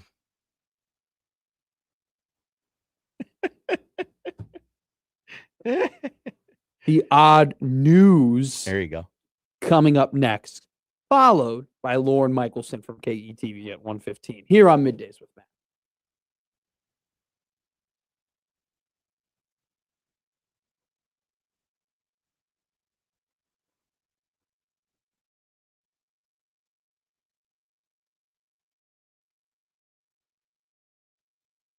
I'm Doug Nodgard with Equitable Bank. We know your time matters, so when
And now we've reached the point in the show where Josh Hodson reads the peculiar, the bizarre, the comical, the odd news with Odd Son. Odd news, Odd Son. See what we did there? The odd news with Oddson. Alrighty. The odd news with Josh Oddson here. 1 o'clock every Monday through Wednesday. Monday through all right, this is, by the way, we got to establish this. We are doing the odd news at 1 o'clock on Mondays, Tuesdays, Thursdays, and Fridays. Wednesdays, no odd. Well, we might do odd news. We don't know when the odd news will happen on Wednesdays here with Middays with Matt. We'll have to figure that out. But every time at 1 o'clock, Monday, Tuesday, Thursday, Friday, odd news with Josh Hodson. I just want to make a programming note. We are all figuring these things out. People appreciate that. We gotta have our segments. We're still trying to find a Thursday segment. We had some good. The bid committee came together yesterday. We have some ideas. It's important. We need a Thursday. We need like a Thursday benchmark. But every 1 o'clock, Monday, Tuesday, Thursday, Friday, the odd news with Josh Hodson. Josh, what's the odd news? A lot of people getting ready for the Super Bowl. A lot of corporations want you to have their product front and center on Super Bowl Sunday. And Heinz is no different. Oh, no. On Tuesday, that would be 2 days ago. Okay. The brand unveiled the Heinz Ketchup. What? A 19.5-inch dispenser that holds 114 ounces of its signature ketchup. Heinz says the keg is designed to eliminate empty bottles at football parties. Are you kidding me? Inspired by the beer industry's long-standing solution to running dry, the keg chup lets fans Get out of here. pour, and keep snacks moving downfield without interruption. Oh my God. All right. So first off, I'm looking at the said keg. Uh-huh. Disgusting. Secondly, I have to sign up to get notified for when I can buy the keg chup. That's right. Right now, it's just a giveaway. Fans have until the end of the day today to win a keg chup through Heinz's website, HeinzKegChup.com. All right, we're in. It will go on sale later this year ahead of the football season in the fall, if you can follow that. This is insane. So I guess I've now entered Okay. to win the keg chup. They teased the idea on Instagram last fall, and it got nearly 1 million comments. So they said, that's enough market research for us. We're doing this. Jeez. It looks disgusting. It looks awful. It really does. Now, I guess you pour, for those who might be listening to the show who haven't drank out of a keg before, which there might be some people, you have to I don't know, it's kind of weird pouring out of a keg a little bit, because it comes out of a very small spout and you got to twist it a certain way. And then you got to twist the cup a certain way. And then if it's not tapped properly, it kind of it trickles out. It doesn't really pour out, but then you can't, like a snowblower. You know how when you start a snowblower, you can't choke the engine. Right, You got to be careful about it. You can't pump the keg too much because there's just too much foam. So there's an art to doing all of this. It seems like this is the same process, but with ketchup, and that's disgusting. And I'm not a supporter of this. John goes, ketchup is disgusting to begin with, unnecessary. Okay. I used to hate ketchup. Then my taste buds came back around. Okay. And started to enjoy ketchup. Now I think my taste buds are going a little bit back to not liking ketchup anymore. They change every 7 years. I think I'm a ketchup on a burger guy only. I think I'm done with ketchup on fries. If your fries are bad, they need ketchup. If they are good They don't. fries, they do not They don't. need ketchup. I'm this will more- be in Patrick Mahomes' house for sure. I'm more of a fries and ranch guy. Oh, you're very Midwestern. I love dipping my fries in ranch. A guy from Skokie would like ketchup on their hot dog. Hell no. Ketchup does not belong in a hot dog unless you're 7 years old or younger. disgusting. All right, you got a couple of weeks, kid. Kenneth wants there to be a Thursday hockey segment. And Pesky Blues writes, who will play their first game? Artemi Panarin or Owen Freeman? I don't know. Probably Panarin. Jimmy goes, I dip fries in A1. Is that good? Have you done that before, Josh? I've never done that. That's an interesting use of a steak sauce because I wouldn't use it on a steak. Yeah. So I'm... Good point. Yeah. Travis writes, bad fries are just a vessel for a dipping sauce. Yes. Great take, Travis, as usual. I don't know. I like fish and chips. Maybe I just haven't had great fish and chips recently. Okay. But I feel like I use fish and chips as a vessel for a great tartar sauce. Mm-hmm. If you got a great tartar sauce, I'm going to tracks. need 2 of those suckers. 2 of them. I'm going to brand that good take. Good take, man. I like tartar. All right, John's disgusting. He goes real mayo on fries. Get the hell out of here. Are you Canadian? It's okay if you are. Have I'm you had just poutine? asking. Poutine, good, overrated? I do not like foods touching gravy. There's a lot of reasons I don't eat poutine. I respect it. I like gravy, but I don't have gravy. Gravy is like that friend in high school that's not in your friend group. Mm-hmm. You really like them and you have a great time with them, but you don't hang out with them outside of school. Sure. That's what gravy is to me. I enjoy gravy. I like gravy, but I don't go out of my way to buy gravy I don't think I've ever bought gravy. I think the only gravy I've ever had has really been provided by restaurants or buffets or my parents on Thanksgiving. Sure. Okay. But what do you always do? You always grab the gravy. Kenneth, with a recommendation for you, got to go over to the Dell here on 50th and Underwood. Get yourself some fish and chips. Okay, I'll do. See, I haven't had a good fish and chips in a while, but I know that fish and chips can be great. The 402 writes in, At 402. daughter dips strawberries in ketchup. Whoa. Why? Is that something we should try? No. Okay. They run that Dolly Daisy sour cream commercial, and at the end of it, they're dipping strawberries in sour cream. I saw that. And I'm just like, no, nobody does this. By the way, in that Daisy, they were putting sour cream and mac and cheese. No, is that a thing? I mean, I guess it's a trendy ingredient to make things creamier, and I guess it could help your mac and cheese that way. Yeah. But if you're...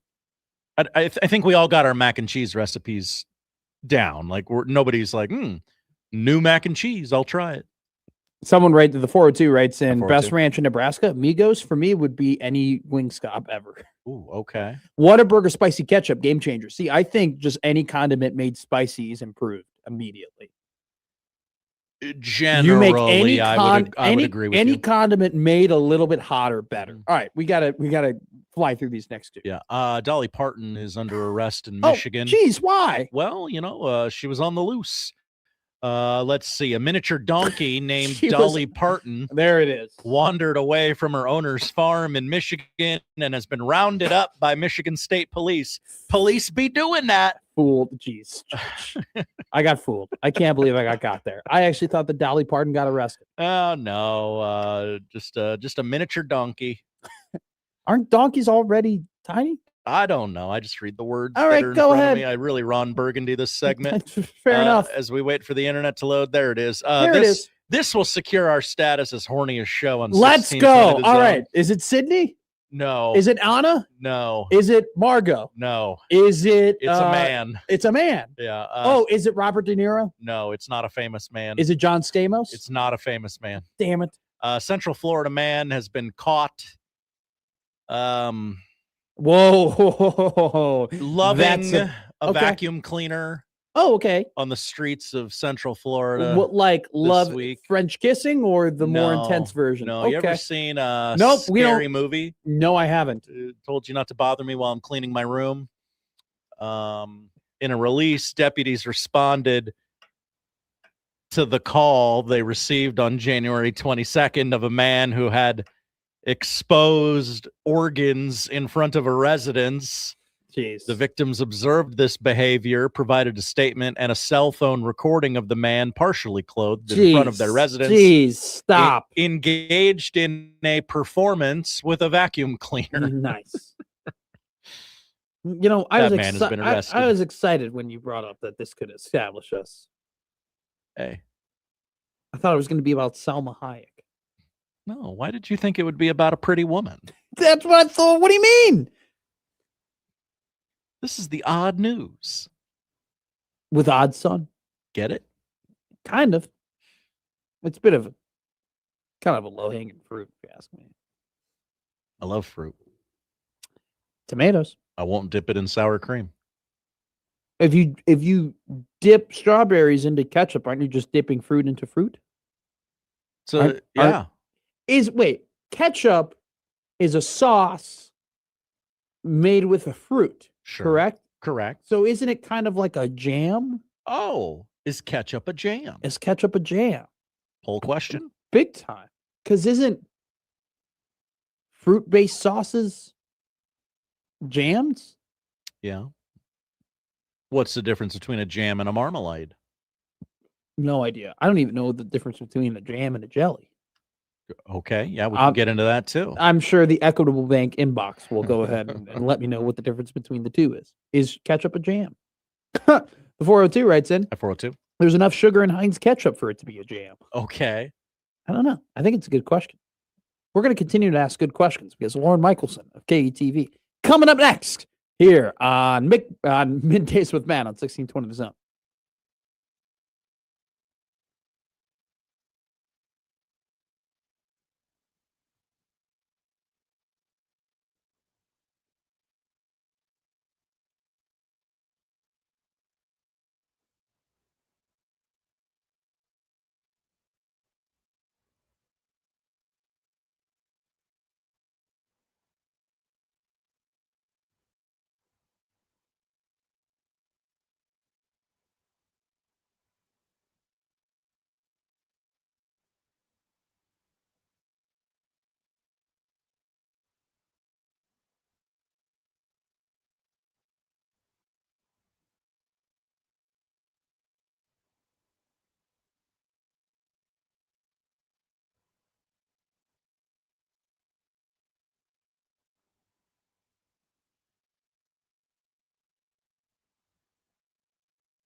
To make midday here on 1620 The Zone.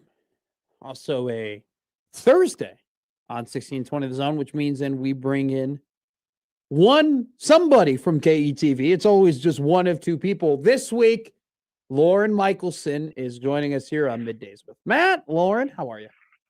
I am doing well. It's so fun. You get the best of both worlds. You do. Andy and I switching off. It's great. Potentially. It's great. Also, too, I want to give a credit. You're the one who came up with this idea. So you've booked this great segment on the show. So it's all because of you. So thank you for coming on and thank you for putting that idea in my head. We're happy to do it, and it makes all of our lives a little bit easier. It does. Yeah, I mean, there's a lot going on, so why not do both of us, right? Yeah, absolutely. Now let's talk about you just came back from a trip a couple of days ago from Ann Arbor, Michigan. Number one, compared to the Big Ten campuses that you've been on, where does Michigan rank? And how is just the trip in general, sans the result? Well, that was actually my first time in Ann Arbor. So, and unfortunately, the circumstances weather-wise was pretty much as bad as it could be. Yeah. When I tell you, 24-hour trip, flew in 5 a.m., landed, around noon, and it was coming down hard snow-wise. So, really not great way to get a nice feel for the town, but drove by the big house.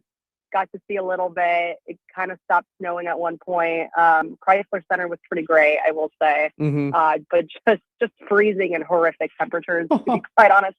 And I think that, I mean, it was a little bit sleepy inside Chrysler, which I was kind of surprised about. I don't know if it was because there's a 6 o'clock tip in Michigan or what was going on, but I'm like, everything just felt a little off, which is very indicative of kind of like the night and the pregame and everything that was going on with Nebraska anyway. But yeah, we got in and out. I mean, I flew out the next day at 5 a.m. So I did not sleep. I think I pulled an all-nighter, 30 hours awake. So worth it. Sure. It was a heck of a trip for sure.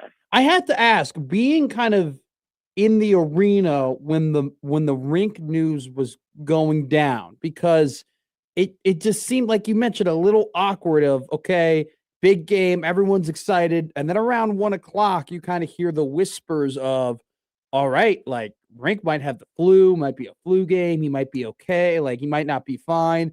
And then we get close, we get the report and then he's fully out. And then, eventually, I mean, it changes the complete complexion of the game. How was just kind of that? How was the attitude and maybe just around that news in particularly? Was it off? Was it awkward? Was it, just what was that like? Honestly, I compare it to when Nebraska volleyball was playing A&M and you have a sickness going around and there's so much, clearly not as much writing on it, but a huge game, so much to look forward to, and you want it to be, and Coach Hoiberg had said going into this game, hey, we have to be perfect to even have a chance at beating Michigan. Yeah. And that may not be enough. And then, so you're feeling a little bit like something's not quite right. And I had live shots from the court starting at 4 o'clock. So we get the availability report. He's listed as questionable. And then you're just on rink watch for the rest of the time pre-game. Yeah. 4 o'clock hit goes. We don't know anything. Finally, team comes out into the floor. Rink is warming up, just going through stretches. He's dressed. So we're like, okay, maybe he's going to give it a go. But I had been told it was a stomach bug. And you can play through a lot of things, but if you can't keep even water down, you can't play through that. No. And so I'm watching him, and it's just, he doesn't look good. And, it's a huge game, but if he can't play, he can't play. And he's one heck of a fighter. He's going to give it a chance if he can. And for him, he pulled out basically, Coach said 12 minutes before tip and just said, look, I can't go. I can't hold anything down. And I felt a little like, shoot, this doesn't feel great. And I actually did my 5 o'clock hit right next to him. And he didn't look good. So I'm glad he did the smart thing. They kept him out. And you know what? I think almost without him, they were able to prove even more. Had he played, would it have been the difference? Perhaps. Sure. But, that I don't think that was everything by any means either. Yeah, things start to get really serious when a pale guy starts to look pale. That's kind of the vibe that everybody was getting. All right, I'm going to give you a very mean hypothetical. What's more, because the Nebraska football schedule came out, and we already know the teams that were on the Nebraska football schedule. But now we get to know the order, and it really, I mean, kind of checked out pretty interesting. I think that the Big Ten knew what they were doing, giving Nebraska two of their easier matchups to set up a potential 5-0, Indiana game at Memorial Stadium. But what's more likely in Lauren Michelson's in your mind? What's more likely?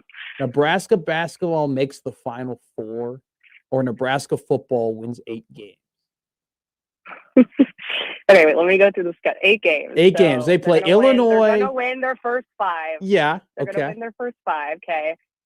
They're going to lose. I mean, they're not beating Indiana. Nope. They're not beating Oregon. Nope. They could beat Washington 6. Good. I think they could beat Illinois 7. At Rutgers is tough. And Iowa, I don't know. I mean, Iowa just has their number always. So 8 is tough. But, okay, I'm going to go with where we are right now. I think Nebraska basketball has a better chance of making the Final Four right now. And people and that might be bold, but right now, because there are so many question marks heading into this offseason right now for Nebraska football, I like the roster they're retooling, but I can't see it. I see it to believe it. Let me watch some spring practice.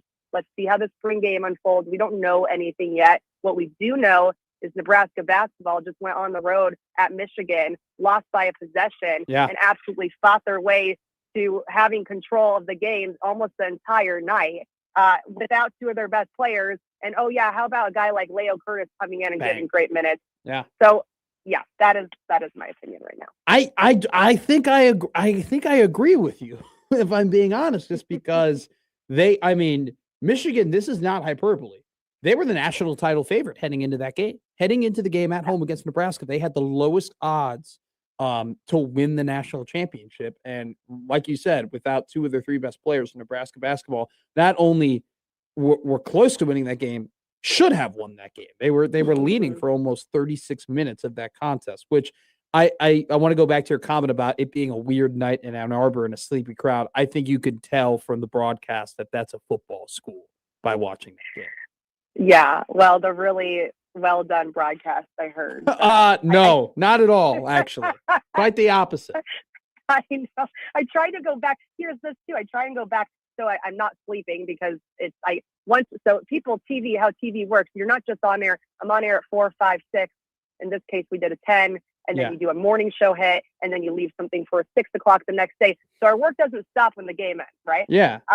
So I have work. We leave the arena at 12:15. I'm done with work at 2:30 a.m. I'm supposed to be up at 3:30, so I just don't sleep. So what do? Try and go back and watch this horrific broadcast that everyone's talking about. And then Peacock doesn't even have the full thing cut to rewatch the replay. Mm-hmm. So then even for our sake, we want to all go back and watch it just to watch it on air. And we can't even do that. Yeah. And then I'm looking, I'm like, they're really misidentifying rink math, a top 5 matchup. That was tough to see. It was. And then all of a sudden you wake up in the morning and our friend Jacob Bigelow is beefing with the color commentator. Jacob, you're listening, Jacob. Legend. Delete Twitter. No, don't delete Twitter. Don't tell him to do that, Lauren. That's no. No, just the app for a little bit. Take a breather. We'd lose out on some entertainment, sure. We would. We absolutely would. Everybody needs a break from Twitter. Where are you going to be this weekend? Are you going to be at the Pink Out game? I'm anchoring Saturday, so I will be. Well, I'll anchor the 6. Eddie Messel is going to be shooting the game, and then I will go pop out after the 6 o'clock show. Go over and I mean, I can't miss the Danny Hurley show by any means. I'll be there Saturday night for sure the first half. And then we got the 10 o'clock show in the evening, and then I will be at Nebraska, Illinois Sunday afternoon. Okay, that's going to be. I mean, what are you anticipating for that game? They're going to absolutely, just like they have completely bounced back and flushed these really emotional wins, they are going to flush this, slightly emotional loss. And Hoiberg, I mean, you've probably talked about this all week, but Hoiberg, the most telling thing Coach talked about was like, there are no moral victories, but we absolutely went in there and proved we can hang with anybody in the country, and they're going to be just fine. But this is, we're now getting towards the end here, right? 10 games left in this regular season. Yeah. They need to take care of business at every single game at home, and then they need to get some of these road wins. Rutgers being the near one in the future that they need to win, but it starts Sunday, so I have no doubt they'll just be fine. I hope Fragers can give it a go. Not sure what rink status is, but white out. It's going to be an awesome crowd. I mean, this team is it's fun at home, so they're in their element at home for sure. It's one of those things where we're talking about is Nebraska going to win their regular season conference title, and is Creighton dead? And it's the end of January, and typically the roles are reversed. What do you? So just moving to Creighton, just real quick, and we'll let you go after this. I mean, even if they were to beat UConn, how much faith would that restore in your thought of them potentially making the tournament? Or is it just you have to see it multiple times from them because of their inconsistent play? Yeah, that's the thing. It's so inconsistent right now, which is tough. And I know Mac is pulling his hair out, but I mean, a win over UConn would be unbelievable and absolutely worth, talking about. Like that wouldn't be a fluke. We've seen really high, great moments from this team, and we've seen some real lows too. And I think I think in basketball, that's just the biggest thing. The inconsistencies is what kills you. And so I will say the narrative of people saying Creighton is dead, and I mean that's silly to me. Like Creighton's done nothing but prove time and time again that they're an incredible program and team. And let's celebrate Nebraska being incredible in this magical run and how fun it is. But I mean, you have a team here in Omaha that's proven itself time and time again as well. And just because it's a lower, leaner year for the Blue Jays doesn't mean anything at all. Yeah. So that's, I agree. Absolutely. But I agree. And I think it's more so this season is dead, not the team and program itself. I mean, I'll just say this right now. I think you'd be foolish to think that this would happen in back-to-back seasons, especially 2 seasons that are supposed to be close to the end of Coach Mac's incredible career. So I agree with you on that sentiments as well. All righty, Lauren, we will talk to you in 2 weeks. Thank you for coming on and all the great work you do here around the Metro covering these great sports. Appreciate you as always. Thanks. Good to talk to you. Bye-bye. See you later, Lauren Michelson. Creighton isn't dead. Not as the season isn't dead, and the program is not dead by any means. Tune in Monday. Okay. Here's the biggest issue, though, with the Marquette loss. Because if they had beaten Marquette and handled business against Marquette, and then they went ahead and they won against UConn, I would say, holy crap, here we go. Go to Bart Torvik right now. How much, how high did they rise? Let's ride the momentum. They can do this. They got it. Maybe they got one more quad 1 win. If they can get to 2 quad 1 wins, that might be enough, because if you look last year against, at North Carolina, I think they only had 1 Q1 win. You can do that. All right.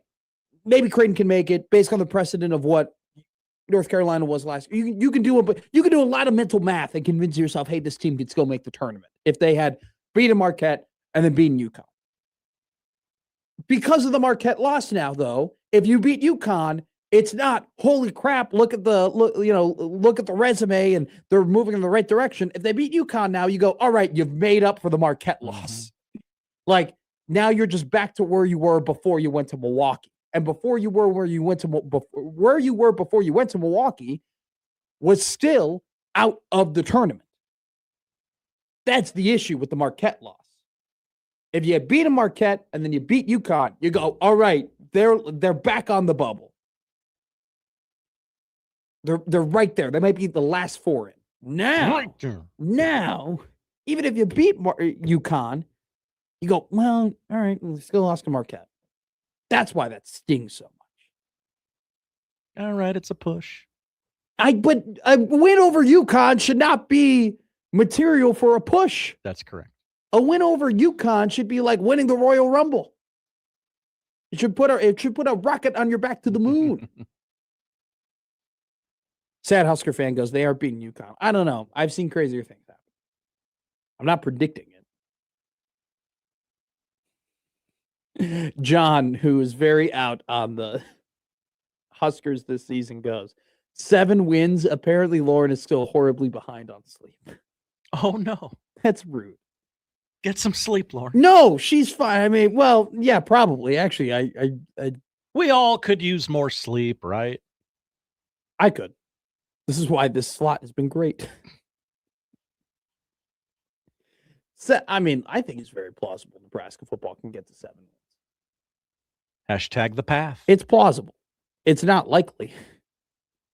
Well, I don't know. I can't. I don't want to make a take yet. We're not way, ready to make a take. We're way too early to do that. 7 wins is plausible. Write it down, people. Matt McMaster 7 declined a take. Yeah. Wow. Shocking. Yeah, I'll decline this. I'll decline. 5th. I plead the 5th. 6 wins is expected. 7 wins is plausible. 8 wins is a push. 9 wins is whoa. 10 wins is no. 11 wins is a joke. 12 wins is a dream.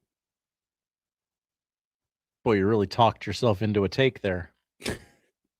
I can't help it. 12 seconds after you said you weren't ready to rule. You know what? I am ready to rule. I'm always ready to rule. I'm not Matt Rhule, but I always have a decision to be made. I'm not going to make a take, but that was a great rhyme. 7 is expected. Sorry, 6 is expected. 7 is plausible. 8's a push. 9's a whoa. 10's a no. 11 is a joke. 12 is a dream. How'd you remember that? Because I'm good. Okay, apparently. It'll keep changing, and I'll keep telling you it's what I said before. It's like 1984. Look, where is it? Dang it! I have to have the thing ready. Thank you, Mike Breen. It's like I actually just need my own separate, like, Michael Breen button right next to me. Just a Breen button. A Breen button. A green Breen button. Hello. What to watch for coming up next here on 1620 The Zone.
shout out Ian Anello. The man, the myth, the legend. Yeah. The man behind Happer and Schaefer, and the man behind the song that you just heard, Middays with Matt. Here on 1620 The Zone, our final segment of the day. Josh Hodson, what are we watching tonight? Well, it starts with hoops. Hoops. This time of the year, we'll start with the men's game. Colorado at number 8, Iowa State, 6 o'clock on FS1. Not a great slate tonight. No. Penn State at Northwestern, 7 o'clock on your Peacock device. I want to throw up. Am I going to watch that game? Yeah, You're damn right. Yeah. First to 36 wins. Well, more close. First to like 65. And then Washington at number 9, Illinois. Do a little Oppo research tonight. Good. Yeah, that actually be a pretty decent game. Decent. 8 o'clock on FS1. NBA doubleheader on Amazon Prime. Bucks Wizards at 6 o'clock. It is John Wall night in DC. For some reason. I feel old. Yeah. And Thunder Bucks at 8:30. Capping that one off. You got to have a big space between Thunder and Bucks. Thunder Bucks. Yeah, that sounds like a really bad NBC show. My wife's favorite combination of teams in the NBA is when the Oklahoma City Thunder play at the Denver Nuggets. And Thunder Nuggets? Thunder Nuggets. Nice. NHL all over the place tonight. I think it's a 15-game slate in the NHL. Yeah, Hawks play the Penguins tonight. That is not on here, but there are 3 others that are. Utah at Carolina, 6 o'clock on ESPN. Plus, Hurricanes breaking out those Hartford Whalers sweaters tonight. Caps at the Red Wings, 6:30 on Hulu. Kaner, he's trying to set the U.S.-born points record. Mike Modano will be tonight. in the building. Okay. And then the nightcap, 9 o'clock on Hulu. We go up to the Pacific Northwest. Maple Leafs Kraken all aboard the crack wagon tonight. Jeez. Tennis, 2026 Australian Open semifinals, 9:30 on ESPN. World number 1, Carlos Alcaraz. Am I saying that right? I'm sorry, Jacob. No, very good. Very going good. for the career Grand Slam. He'll need to win 2 matches in order to get that. Bridgerton's back, Matt. I don't care. Season 4 premiere on Netflix. I think it's still going on. Bohemian second son Benedict refuses to settle down until he meets the mysterious Lady in Silver at Violet's masquerade ball. I don't know what any of those words mean. Didn't they find Mrs. Doubtfire or something? That could possibly be or what's happening. Or Lady Bridgerton or something like that. I don't know. It is Pit Night on HBO Max with a nearby hospital shuttered on the busiest day of the year. Robbie, July 4th? That's right. Robbie and team must field extra patients, including the victim of a parkour mishap. Why are they airing a July 4th episode in January? Because that's the day at the hospital. It's very busy. That's so dumb. And a reminder, tomorrow, you and I are out at Hope Lodge for our annual Pink Out broadcast and paper drive. Bring those paper products to us. Come say hi to us, and we will do some good things, hopefully, tomorrow over at Hope Lodge, and you're invited to join us. I'm glad you set that reminder for me. Here. Yeah, don't come here tomorrow. Okay, I will not. Dog of the day won yesterday. Oh! They dog you when it loses, but it's crickets when you win. Right here, Illinois State. Great win over Murray State yesterday. Whoa. Fred King and them boys? They lost. Whoa. Black Cat called me an idiot for doing it. I'll keep doing it. So the Chicago Bulls. I thought it, but I didn't say it. Nobody knows the Chicago Bulls. Nobody knows the Chicago Bulls like I know the Chicago Bulls. That was a half Matt, half Don right there. Black Cat goes, my racers leaking oil a bit. Why are they your racers? He's been on Fred King since the transfer. He's like, okay, I guess I'm a Racers The fan. Bulls lost to the Pacers yesterday. The Pacers are a bad basketball team. Don't lose to the Pacers. They play again tonight. And so it would only make sense that the Bulls would beat bad teams but lose to good teams. But it's actually the opposite. They lose to the bad teams and beat the good teams. And so they're plus 120 at home against the Heat. And so reverse psychology, the Bulls are the dog of the day. There you go. That has been Middays with Matt here on 1620 The Zone. Matt McMaster, Josh Odson. The crossover with USC is up next.